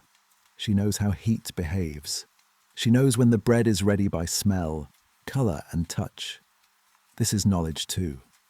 Quiet knowledge. Useful knowledge. Knowledge passed from hand to hand. Outside the village, the fields wait. A farmer walks toward them with slow, familiar steps. His tools are simple. His clothes are practical. He knows the land by attention, where the soil holds moisture, where stones must be cleared, where animals may wander, when the sky promises heat, when clouds might matter. In some parts of the empire, farming follows rivers. In others, irrigation channels. In others, rainfall, wells, terraces, or seasonal streams. The Persian Empire contains many kinds of agriculture because it contains many kinds of land. Egypt's Nile fields, Babylonia's canals, Anatolian valleys, Iranian highlands, eastern plains. Each has its own rhythm, its own calendar, its own uncertainty. But everywhere people watch the earth. They bend, plant, cut, carry, store, and wait. The empire may ask for taxes or tribute. Officials may count grain or livestock. Records may be kept in archives. But before anything can be counted, someone must grow it. The grand systems of empire begin in hands, touching soil. You follow the farmer only for a little while, then let the story drift to another place. A market town, later in the morning. The streets are busier here, though still calm in the telling. Stalls open beneath awnings. Baskets are arranged. Jars are set in rows. A merchant folds cloth and lays it out carefully. Wool, linen, dyed fabric, patterned edges, some rough, some fine. Textiles carry many lives within them. The shepherd, the shearer, the spinner, the dyer, the weaver, the trader, the buyer. A single piece of cloth may have passed through more hands than anyone remembers. Its colour may come from a plant gathered far away. Its pattern may carry local taste. Its value may be known by touch. A woman runs her fingers over the fabric and considers. A merchant waits. No hurry. Nearby, a metalworker arranges small tools and ornaments. A potter stacks bowls. Someone sells oil. Someone offers dried fruit. Someone repairs a sandal. Someone leads a tired animal toward water. The marketplace is where the empire becomes ordinary. Goods from different regions may appear side by side. A jar style from one place, a spice from another, a cloth from farther west, a story from a road station, a coin or weight recognized by traders, a rumor of a new official, news from Susa, a passing mention of Babylon, a traveler who has seen the sea. Trade is a kind of conversation between landscapes. The market speaks in objects. Dates speak of warm groves. Wool speaks of flocks. Metal speaks of mines. Grain speaks of fields. Dye speaks of plants, insects, minerals, and skill. A horse speaks of distance. A seal speaks of authority. Everything has travelled in some way, even if only from a nearby farm. You pass through the market slowly, letting the sounds remain soft. The low murmur of bargaining, the rustle of cloth, the knock of pottery, the creak of a cart, the small laugh of a child. No sound is sharp, the day is full, but gentle. From the market, the story moves to a roadside camp in the late afternoon. A caravan has stopped before evening. Animals kneel or stand in tired silence. Packs are loosened. Water is shared carefully. A camel driver checks a strap, then sits with a long breath of relief. His face is lined by sun and dust. He knows roads in the way others know rooms. He has crossed dry places. He has waited at wells. He has slept under stars. He has listened to merchants, officials, guards, shepherds, and strangers. He knows which stations are well kept, which passes are difficult, which towns welcome travellers, which winds bring dust. No empire can function without people like him. Not famous, not carved into royal reliefs by name, but essential. The road needs travellers who understand travel. Beside him, a younger person asks about the next day's journey. The older driver answers quietly, pointing not with drama but with experience. There is a hill, then a dry stretch, then a place where water may be found. They should leave early. They should rest at midday. They should keep the animals calm. This is road wisdom. Simple, practical, ancient. As evening settles, the caravan fire is lit, food is prepared. Someone sings softly, just a few lines, then stops. Someone else tells a story about a city far away. The stars appear one by one. The empire is present here too, but lightly. Perhaps the road is protected because of imperial authority. Perhaps the caravan carries goods taxed by officials. Perhaps a document, sealed and tied, rests in a bundle. Perhaps tomorrow they will pass a station used by royal messengers. But tonight they are people around a fire, tired, hungry, grateful for rest. The chapter drifts again, like smoke moving upward. Now you are in a workshop near a palace centre, perhaps Susa or Persepolis. The workday is nearly done. Stone dust clings to the hands of a craftsman. Another worker cleans tools. A young apprentice gathers small fragments from the floor. Outside, the light is amber. These are the hands behind monuments. The carved figures at Persepolis did not appear by magic. The palace bricks did not glaze themselves.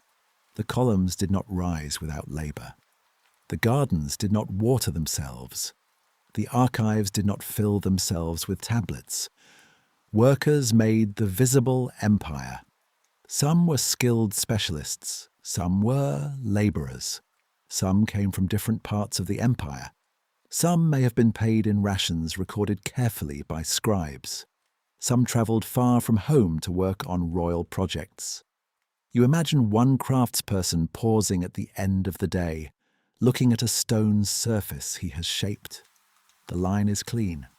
The fold of a robe is almost complete. Tomorrow he will return and continue. History often remembers the king who ordered the building, but the stone remembers the hand that carved it. The chapter stays with that thought for a moment. The hand, the tool, the patient line, the quiet pride of good work. Night approaches. Across the empire, many lives begin to slow at once. In one village, bread is covered for mourning. In one market, jars are brought inside. In one field, tools are leaned against a wall. In one stable, animals are fed. In one archive, tablets are stored. In one palace kitchen, fires are reduced. In one garden, the water still runs softly through channels. And in one small room, a child asks for a story. Perhaps the story is about a king, perhaps about a journey, perhaps about a clever animal, perhaps about ancestors, mountains, rivers, stars, or the meaning of truth. The elder speaks quietly, the child listens. Outside, the Persian Empire stretches across the ancient world, immense and complex. But inside this room, the whole world is small. A mat, a lamp, a familiar voice, and the comfort of being near someone trusted. This is the deepest layer of history. Not the empire as seen from above, but life as felt from within. People wanted food, family, safety, meaning, warmth, work, rest, and memory. They lived under systems larger than themselves, as people always have. They adjusted, endured, hoped, complained, celebrated, slept, and began again. The night deepens. A lamp burns low. The elder's story slows. The child's eyes close. Outside, a dog turns once and settles near the doorway. Somewhere nearby, a clay vessel cools after washing.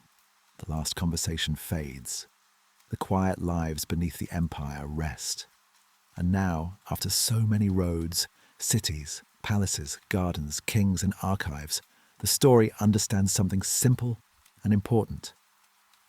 History is not only what rises, it is also what continues. The bread, the water, the field, the workshop, the road, the family, the fire, the song, the sleep. Soon, your journey will move into a night passage through desert and stars. The details of empire will grow softer. The road will open into stillness. The sky will widen. The mind will be invited to drift more deeply toward rest. But before leaving these quiet lives, you pause once more in the village at night. The ovens are dark. The fields are silver. The market is empty. The tools are still. The people sleep. And beneath the vast shape of the Persian Empire, ordinary life, gentle and enduring, dreams beneath the stars. Chapter 16. A night journey through desert and stars. The road leaves the village after sunset. Not suddenly, not with urgency. It simply continues pale and patient beneath the first light of the moon. Behind you, the last lamps of the settlement grow smaller. A doorway glows for a moment, then darkens. A dog barks once, far behind, and then the sound fades into the open land. Ahead lies the desert. Not empty, never truly empty, but spacious, quiet. Wide enough for the mind to loosen its grip on names, dates, kings, and cities. The story has carried you through many places. The Iranian Plateau, early villages, Pasargadae, Babylon, Susa, Persepolis, gardens, archives, markets, and roads. It has introduced Cyrus, Darius, Xerxes, scribes, messengers, craftspeople, farmers, and travellers. Now, the journey becomes simpler. A path, a caravan, a night sky, a slow crossing beneath the stars. You walk with a small group of travellers moving after the heat of the day has passed. In hot regions, night travel can be kinder. The air is cooler, the animals are calmer. The road is silver rather than white. The body moves more easily when the sun is gone. The caravan is modest, a few pack animals, a guide who knows the way. Travellers wrapped in cloaks, bundles tied securely, water carried with care. No one speaks much at first. The desert asks for listening. The sound of footsteps, the soft shift of sand and gravel, the creak of leather, the faint breath of animals. A bell ringing quietly with each step. Above you, the sky is immense. The stars seem brighter here than anywhere else in the journey. They do not merely appear above the road. They seem to surround it, leaning down over the land, filling the dark with ancient light. Long before maps were precise, travellers watched the sky. They knew directions by stars, landmarks, wind, memory, and the experience of those who had crossed before. A guide was not only someone who walked ahead. A guide was a keeper of routes, a reader of land, a person who knew where silence might hide danger, where wells might be found, where a dry riverbed could be followed, where a night camp would be safe. In the Persian Empire, as in many ancient worlds, travel depended on such knowledge. Royal roads could be maintained, stations could be built, messages could be sealed. But beyond the official system, there was always human experience. A person who knows the next well, a person who knows the stars, a person who has crossed this land before. The guide at the front of the caravan walks without hurry. His posture is relaxed but attentive. He notices the shape of the horizon, the slope of the ground, the feel of the wind. Every so often he looks upward. The rest of the caravan follows, step after step. The rhythm is slow enough to become soothing. The desert at night is not a blank space. It has texture. Low stones catch the moonlight. Dry grasses move faintly. Distant hills appear as dark waves. Sometimes the ground is firm. Sometimes it softens. Sometimes the road is clear. Sometimes it is only a remembered direction. You feel the coolness of the night air on your face. It is a relief after the long day. The animals move steadily. Their shadows stretch and shift. The bells at their necks make a small repeating sound. Not musical exactly, but gentle, predictable, almost like breathing. For a while the story says very little. It lets the road speak. Dust, moonlight, hooves, stars, breath. The Persian Empire is still around you, but no longer pressing close. Somewhere far behind, Persepolis rests on its terrace. Somewhere beyond the horizon, Susa's palace rooms are dark. Babylon's canals hold the night. The royal road carries another messenger. A village sleeps. A garden channel continues to flow. But here in the desert, all of it becomes distant and soft. History becomes atmosphere. You are not leaving history. You are moving through its quiet spaces. The caravan reaches a low rise and pauses. Below, the land opens into a shallow basin. Moonlight pools in the pale places. Shadows gather where rocks interrupt the light. The guide studies the view, then nods. The way is clear. A traveller drinks a small amount of water. Another adjusts a bundle. One of the animals lowers its head and exhales deeply. Then they continue. In ancient travel, water is always in the mind, even when no one speaks of it. Water in skins, water in jars, water at wells. Water remembered from the last stop, water hoped for at the next. The Persian respect for gardens, channels, rivers, and irrigation feels even clearer here. After crossing dry land, the sound of running water would be more than pleasant. It would be reassurance. A garden would feel like paradise because the desert teaches the value of shade and flow. The night continues. The sky turns slowly overhead. Stars shift. The moon lowers a little. The caravan settles into deep rhythm. No one needs to tell stories now. No one needs to explain the empire. The learning of the earlier chapters has become part of the road. You understand why roads matter, why water matters, why records matter, why local knowledge matters, why rest matters. The desert gathers those lessons into silence. After some time, the guide lifts a hand. The caravan slows.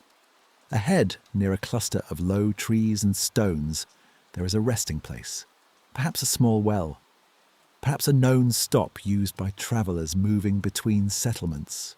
Not a grand station, not a royal building, just enough shelter to pause safely before dawn. The animals are led in quietly. Packs are lowered. Someone checks the water. Someone gathers a little fuel. Someone spreads a cloak on the ground. The fire, when it is lit, is small. Its light does not fight the night. It simply creates a circle of warmth, a circle of faces, a circle of rest. Around the fire, the travellers speak in low voices. Their words are not important to follow. They might be discussing the next day's road, a market ahead, a family waiting at home, a price, a rumour, a memory from another journey. The sound of human voices in a dark landscape is one of the oldest comforts. Soft speech, shared warmth, a little water, a little food, the animals resting nearby, the stars overhead. You sit at the edge of the firelight and look out into the desert. Beyond the glow, the land is dark and still. The horizon has disappeared. The world feels both vast and safe, because for this moment, the travellers have stopped. Travel always needs stopping. Roads matter because they lead somewhere, but rest matters because without it, no journey can continue. You think of the empire again. How much of it depended on movement, and how much of movement depended on rest? The messenger changing horses, the caravan stopping at night, the official waiting in shade, the worker eating rations, the gardener pausing beside water, the scribe lowering his stylus. Even the largest systems are made of pauses. The fire lowers. Someone lies down. Someone else remains awake for a while, watching the animals. The guide wraps himself in a cloak but keeps his face turned toward the stars. Perhaps he is already thinking of the morning route. Perhaps he is simply resting his eyes. A faint wind moves across the camp. The fire stirs, then settles. The bells on the animals are silent now. The desert becomes very still. This chapter is designed to bring the listener closer to sleep. The facts have thinned. The names have softened. The landscape has widened. There is nothing to solve, nothing to remember, nothing to follow too carefully. only the ancient road, only the stars, only the slow breathing of travellers at rest. Far away, the Persian Empire continues in all its vastness. Kings and governors, roads and palaces, gardens and archives, markets and villages, all of it remains somewhere beyond the dark. But here, at this small desert camp, history is quiet enough to become a lullaby. The sky deepens. The moon lowers. The first hint of dawn is still far away. You lie back, or imagine lying back, on a folded cloak beneath the stars. The earth beneath you is cool. The air is clean. The fire gives just enough warmth. One traveller turns in sleep. An animal exhales. The coal glows red, then dimmer. The desert holds the camp gently. Nothing hurries. Nothing calls you onward. The road will wait until morning. And in the wide silence between one place and another, you rest beneath the ancient Persian stars. Chapter 17. The Empire fades into memory. The desert night slowly gives way to morning. At first, the change is almost invisible. The stars remain overhead, clear and bright, but the darkness near the horizon begins to soften. The air is cold in the way deserts can be cold before dawn. The small fire has settled into ash. The travellers sleep beneath cloaks, and the animals stand quietly nearby, their shapes barely outlined in the pale early light. Nothing seems to move, and yet everything is changing. That is how this chapter begins, with the quiet idea of change. The Persian Empire, like all empires, did not remain forever in the form it once knew. Roads that had carried royal messengers continued to exist, but their meanings shifted. Palaces that had once received delegations grew silent. Storehouses emptied. Gardens changed hands. Names once spoken with certainty became names remembered by later generations. Empires often imagine themselves as permanent. Stone can make power feel eternal. A carved inscription can seem as though it will speak forever. A palace terrace can seem too grand to fade. But history moves gently and steadily, like wind over dry land, like water wearing stone, like light changing over a mountain. Nothing remains unchanged. You rise in the desert camp and look toward the east. The first gold of morning is appearing now. Around you, the travellers begin to stir. Someone folds a cloak. Someone checks a water skin. Someone touches the ashes of the fire to see whether any warmth remains. The guide stands quietly, looking toward the route ahead. The journey will continue. But this chapter turns the mind backward, toward the empire that has carried you through the long night of the story. You remember Cyrus and the early rise of Persia, the gathering of lands, the calm beginning at Pasargadae. You remember Babylon at evening, its canals holding lamplight. You remember the many peoples of the empire speaking different languages beneath one royal sky. You remember Darius bringing order through provinces, records, roads, and officials. You remember the royal road under the moon, where messages moved from hand to hand. You remember Susa, warm and layered with older memory. You remember Persepolis before dawn, its great terrace emerging from darkness. You remember the stairways of nations where carved figures still carry gifts through time. You remember gardens, water, archives, clay tablets, distant horizons, ordinary workers, and desert stars. All of it belongs to the Persian imperial world, and all of it, eventually, becomes memory. The Achaemenid Empire came to an end in the 4th century BCE, when Alexander of Macedon moved eastward and overthrew the Persian royal order. This event is often told with great drama. Armies, burning palaces, famous battles, sudden reversals, and the fall of a mighty dynasty. But tonight, the telling remains gentle. You do not stand in the center of violence. You stand at a distance, as if looking across a plain after the sound has faded. What matters here is not the noise of collapse, but the quiet after it, the question of what remains. Because when an empire falls, not everything disappears. The people remain, the land remains, the rivers remain, the roads may still be walked, the gardens may still grow if someone tends them. The languages continue in new forms. The ideas travel onward. The ruins stand beneath sun and rain. Memory begins its long work. You imagine Persepolis after ceremony has ended. No processions climb the stairways now. No royal court fills the halls. No delegations arrive in formal order. The columns stand in changing light. Wind moves through spaces that once held voices. Dust gathers where feet once passed. And yet, the site is not empty. It holds presence. Ruins have a strange way of keeping company with time. They do not speak loudly, but they invite listening. A broken column says, "Something stood here." A carved figure says, "Someone wanted this remembered." A stairway says, "People once climbed." A foundation says, "Hands worked, planned, measured, lifted, shaped." Even absence becomes a kind of evidence. You walk in imagination through a quieter Persepolis long after the age of kings. The stones are warmed by the afternoon sun. Lizards move over fallen blocks. Grass grows in small places between rock and dust. The mountains look on as they always have. The empire has faded, but the landscape still holds it. This is the softer truth of history. Endings are rarely total. They become layers. A royal palace becomes a ruin. A road becomes a local path.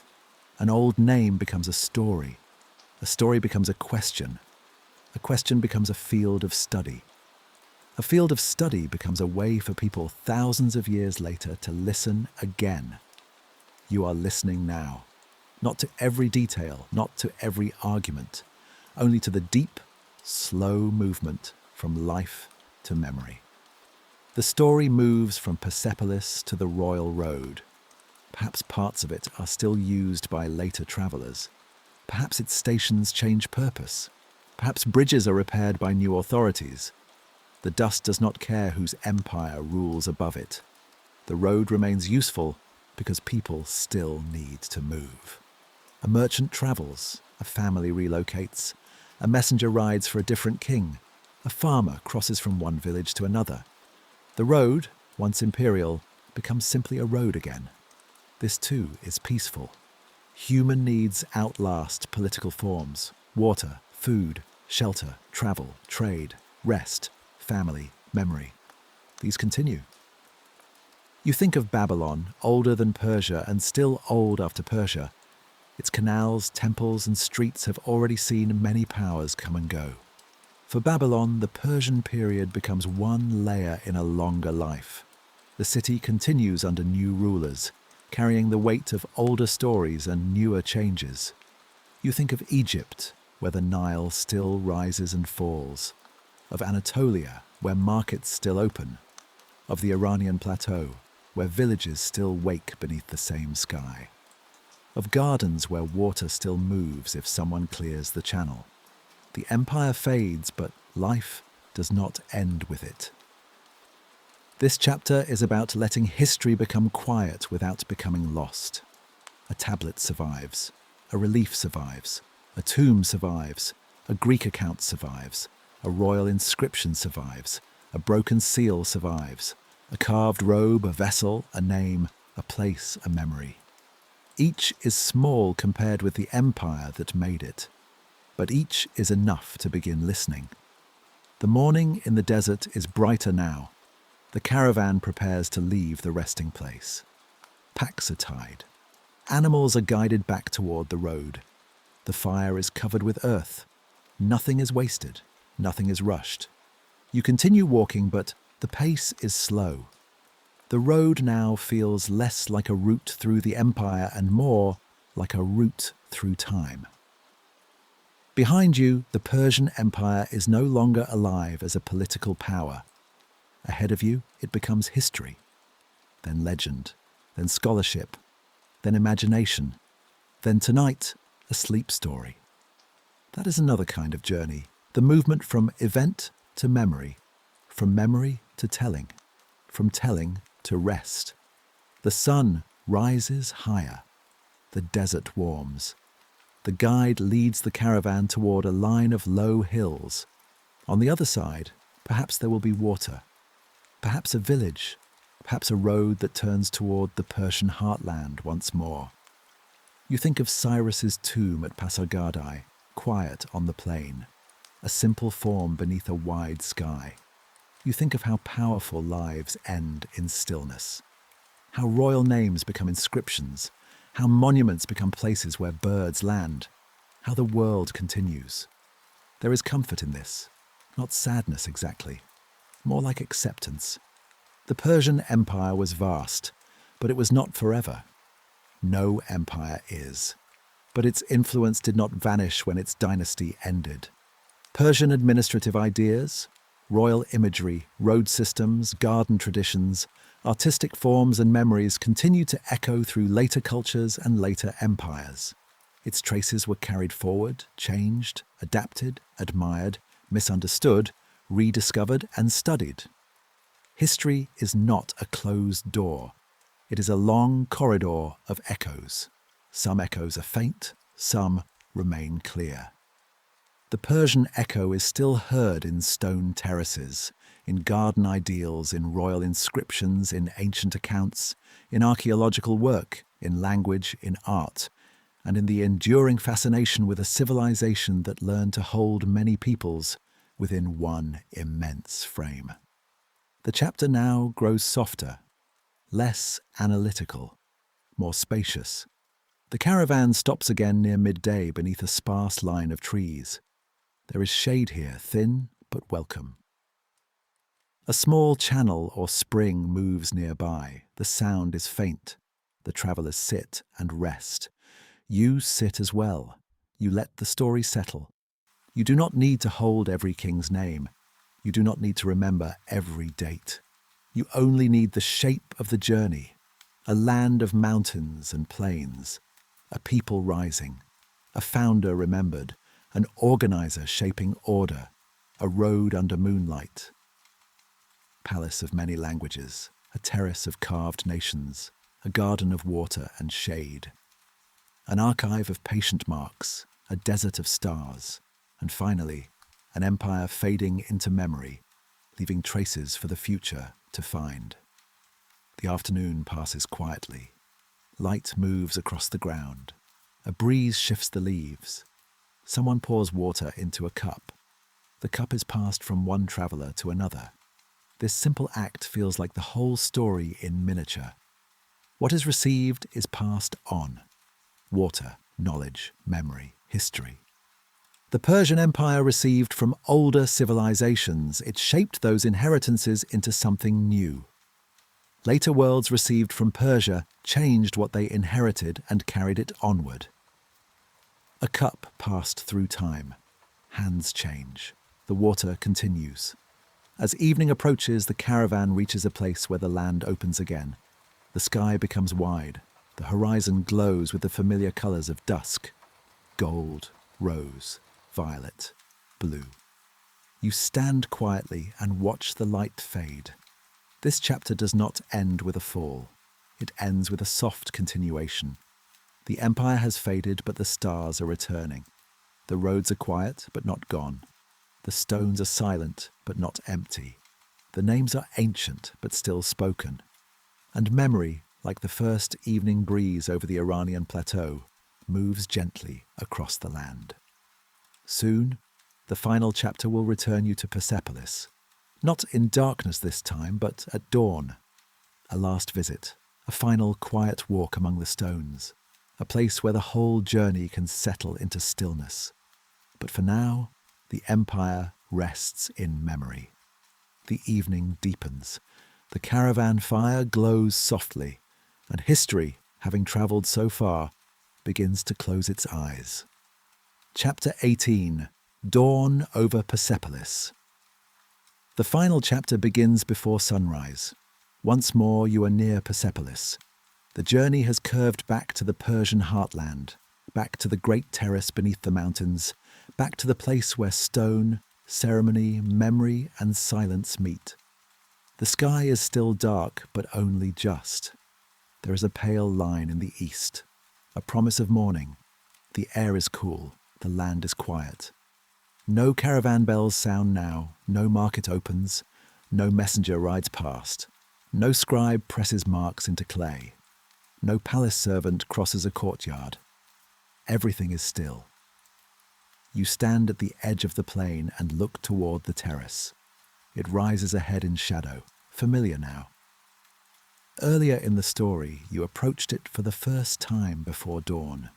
Then, it was a discovery, a ceremonial world slowly appearing out of darkness. Now, it feels different. Now, you carry the whole journey with you. The plateau at Twilight, the early villages, Cyrus and Pasargadae, Babylon's canals, the many peoples of the empire, Darius and his order, the royal road under moonlight. Susa's palace rooms, Persepolis before dawn, the stairways of nations, the garden water, the archive lamps, Xerxes and the western horizon, the quiet workers and families, the desert stars, the fading of empire into memory. All of it comes with you as you begin to walk. The ground is cool beneath your feet. The first birds have not yet called. The mountains are dark, and the stars are still visible above them. You move slowly, with no need to arrive quickly. This is the final walk. Not because history ends here. History never truly ends. But because this sleep story is preparing to rest. The stairway rises before you, broad, shallow, patient. You begin to climb, step by step. The stone holds the night's coolness. Your pace is unhurried. The sky grows paler with each step. Behind you, the plain widens. Ahead, the terrace waits in silence. At the top, you pause. Persepolis is quiet. The columns stand against the fading stars. Some are whole enough to lift the eye upward. Some survive only in fragments. Doorways open into empty air. Reliefs wait in shadow along the stairways, their carved figures still moving through their eternal procession. There is no need to explain them now. You have already listened. You know that they represent many peoples. You know that they brought gifts from distant lands. You know that the empire imagined itself here as orderly, abundant, and wide. Now, the figures can simply be what they are. Stone people in the dawn, silent travelers who never tire. You walk beside them one last time. A vessel, a folded cloth, an animal led carefully, a hand resting gently on another wrist, a robe carved in still folds, faces calm in profile. The details appear slowly as the light increases. First the outline, then the shadow, then the shape. Dawn is a patient teacher. It does not reveal everything at once. Perhaps history is the same. At first, only names, then dates, then places, then systems, then ordinary lives, then textures, then silence. Then, finally, a kind of understanding that does not need to be held tightly. You continue across the terrace. The air is very still. You pass the gate of all nations, remembering the many roads that once led people here. You think of travellers arriving from Babylon, Egypt, Anatolia, the eastern provinces, the highlands, the river valleys, the coastlands, and the desert edges. They came with languages, garments, animals, goods, and memories. They came into ceremony. They came into stone.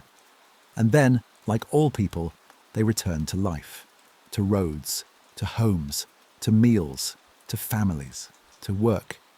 The empire was never only here. It was everywhere people lived beneath its authority. You walk toward the remains of the great audience hall. The columns rise in the morning dimness. You imagine, only lightly, the roof that once stretched above them, the coloured surfaces, the polished details, the movement of officials, the ordered arrival of delegations, the soft murmur of many languages. Then you let the image fade. The ruin is enough. The open sky is enough. There is a particular peace in places where the roof is gone and the stars can enter. The hall once enclosed ceremony. Now it holds sky. The first ray of sun touches the highest stone. A small line of gold appears, then another. The terrace begins to wake. You stand still and watch as the light moves downward, slowly brightening the columns, the doorways, the reliefs, and the ground. Shadows retreat into the carved lines. The stone changes from grey to warm beige, from night to morning. This is a gentle ending, not a conclusion with force, not a final lesson spoken too loudly. Just light returning to an ancient place. You think of Cyrus at Pasargadae, resting in the open plain. You think of Darius shaping order from distance. You think of Xerxes, remembered through many voices. You think of scribes whose names are lost, yet whose marks remain. You think of gardeners clearing water channels. You think of bakers, farmers, camel drivers, cooks, builders, translators, and children falling asleep beside evening lamps. The Persian Empire was made by all of them, not equally remembered, not equally powerful, but all present in the life of the ancient world. And now, in this final dawn, they are allowed to rest together in memory. The king and the worker, the road and the palace, the garden and the archive, the city and the desert, the stone and the water. All part of one long, quiet story. You sit on a low stone where the morning light is beginning to warm the surface. The plain below is still blue with early shadow. Far away, the land stretches toward places you have visited only in imagination. Susa, Babylon, Pasargadae, the royal road, villages, gardens, deserts, rivers, seas. The world feels wide but no longer overwhelming. You have travelled through it slowly. That makes it peaceful. A breeze moves across the terrace. Very light, almost not there. It touches the stone, moves through the columns, and passes on toward the plain. Nothing hurries. Nothing asks anything of you. The story has brought you here only to rest. The sun rises a little higher. Birds begin to call from somewhere beyond the terrace. Their voices are small in the morning air. The mountains brighten. The sky becomes pale blue. Persepolis, once a ceremonial heart of empire, is now a place of memory. But memory is not empty. It is full of softened voices, the steps of delegations, the tools of workers, the speech of officials, the quiet breath of animals, the scratch of writing, the flow of garden water, the silence after all of it. The silence is not lonely. It is spacious. It gives the mind room to settle. And so the narration becomes slower now. There is less to learn, less to follow. Only images, the cool stairway, the carved procession, the open hall, the golden edge of sunrise, the mountains, the plain, the wide Persian sky. You breathe in slowly. The air feels clean. You breathe out. The story softens. The ancient empire has given what it can for tonight. Not every fact, not every ruler, not every province, not every debate. Only a long and gentle journey through its atmosphere. Enough to learn, enough to imagine, enough to drift. The sun touches more of the terrace now. The stones warm. The shadows shorten. The figures on the stairway remain in their quiet procession, forever arriving, forever peaceful. You do not need to follow them further. You may leave them there. The road may continue without you. The garden water may continue. The archive lamps may glow somewhere in memory. The desert stars may wait for another night. But here, at dawn over Persepolis, the journey comes to rest. The final image is simple. An ancient terrace beneath morning light, mountains in the distance, a quiet sky, stone holding memory, and you safe in the softness of the story, letting history fade gently into sleep. The light grows warmer, the world grows quieter inside. And the Persian Empire, vast and ancient, rests at last beneath the dawn.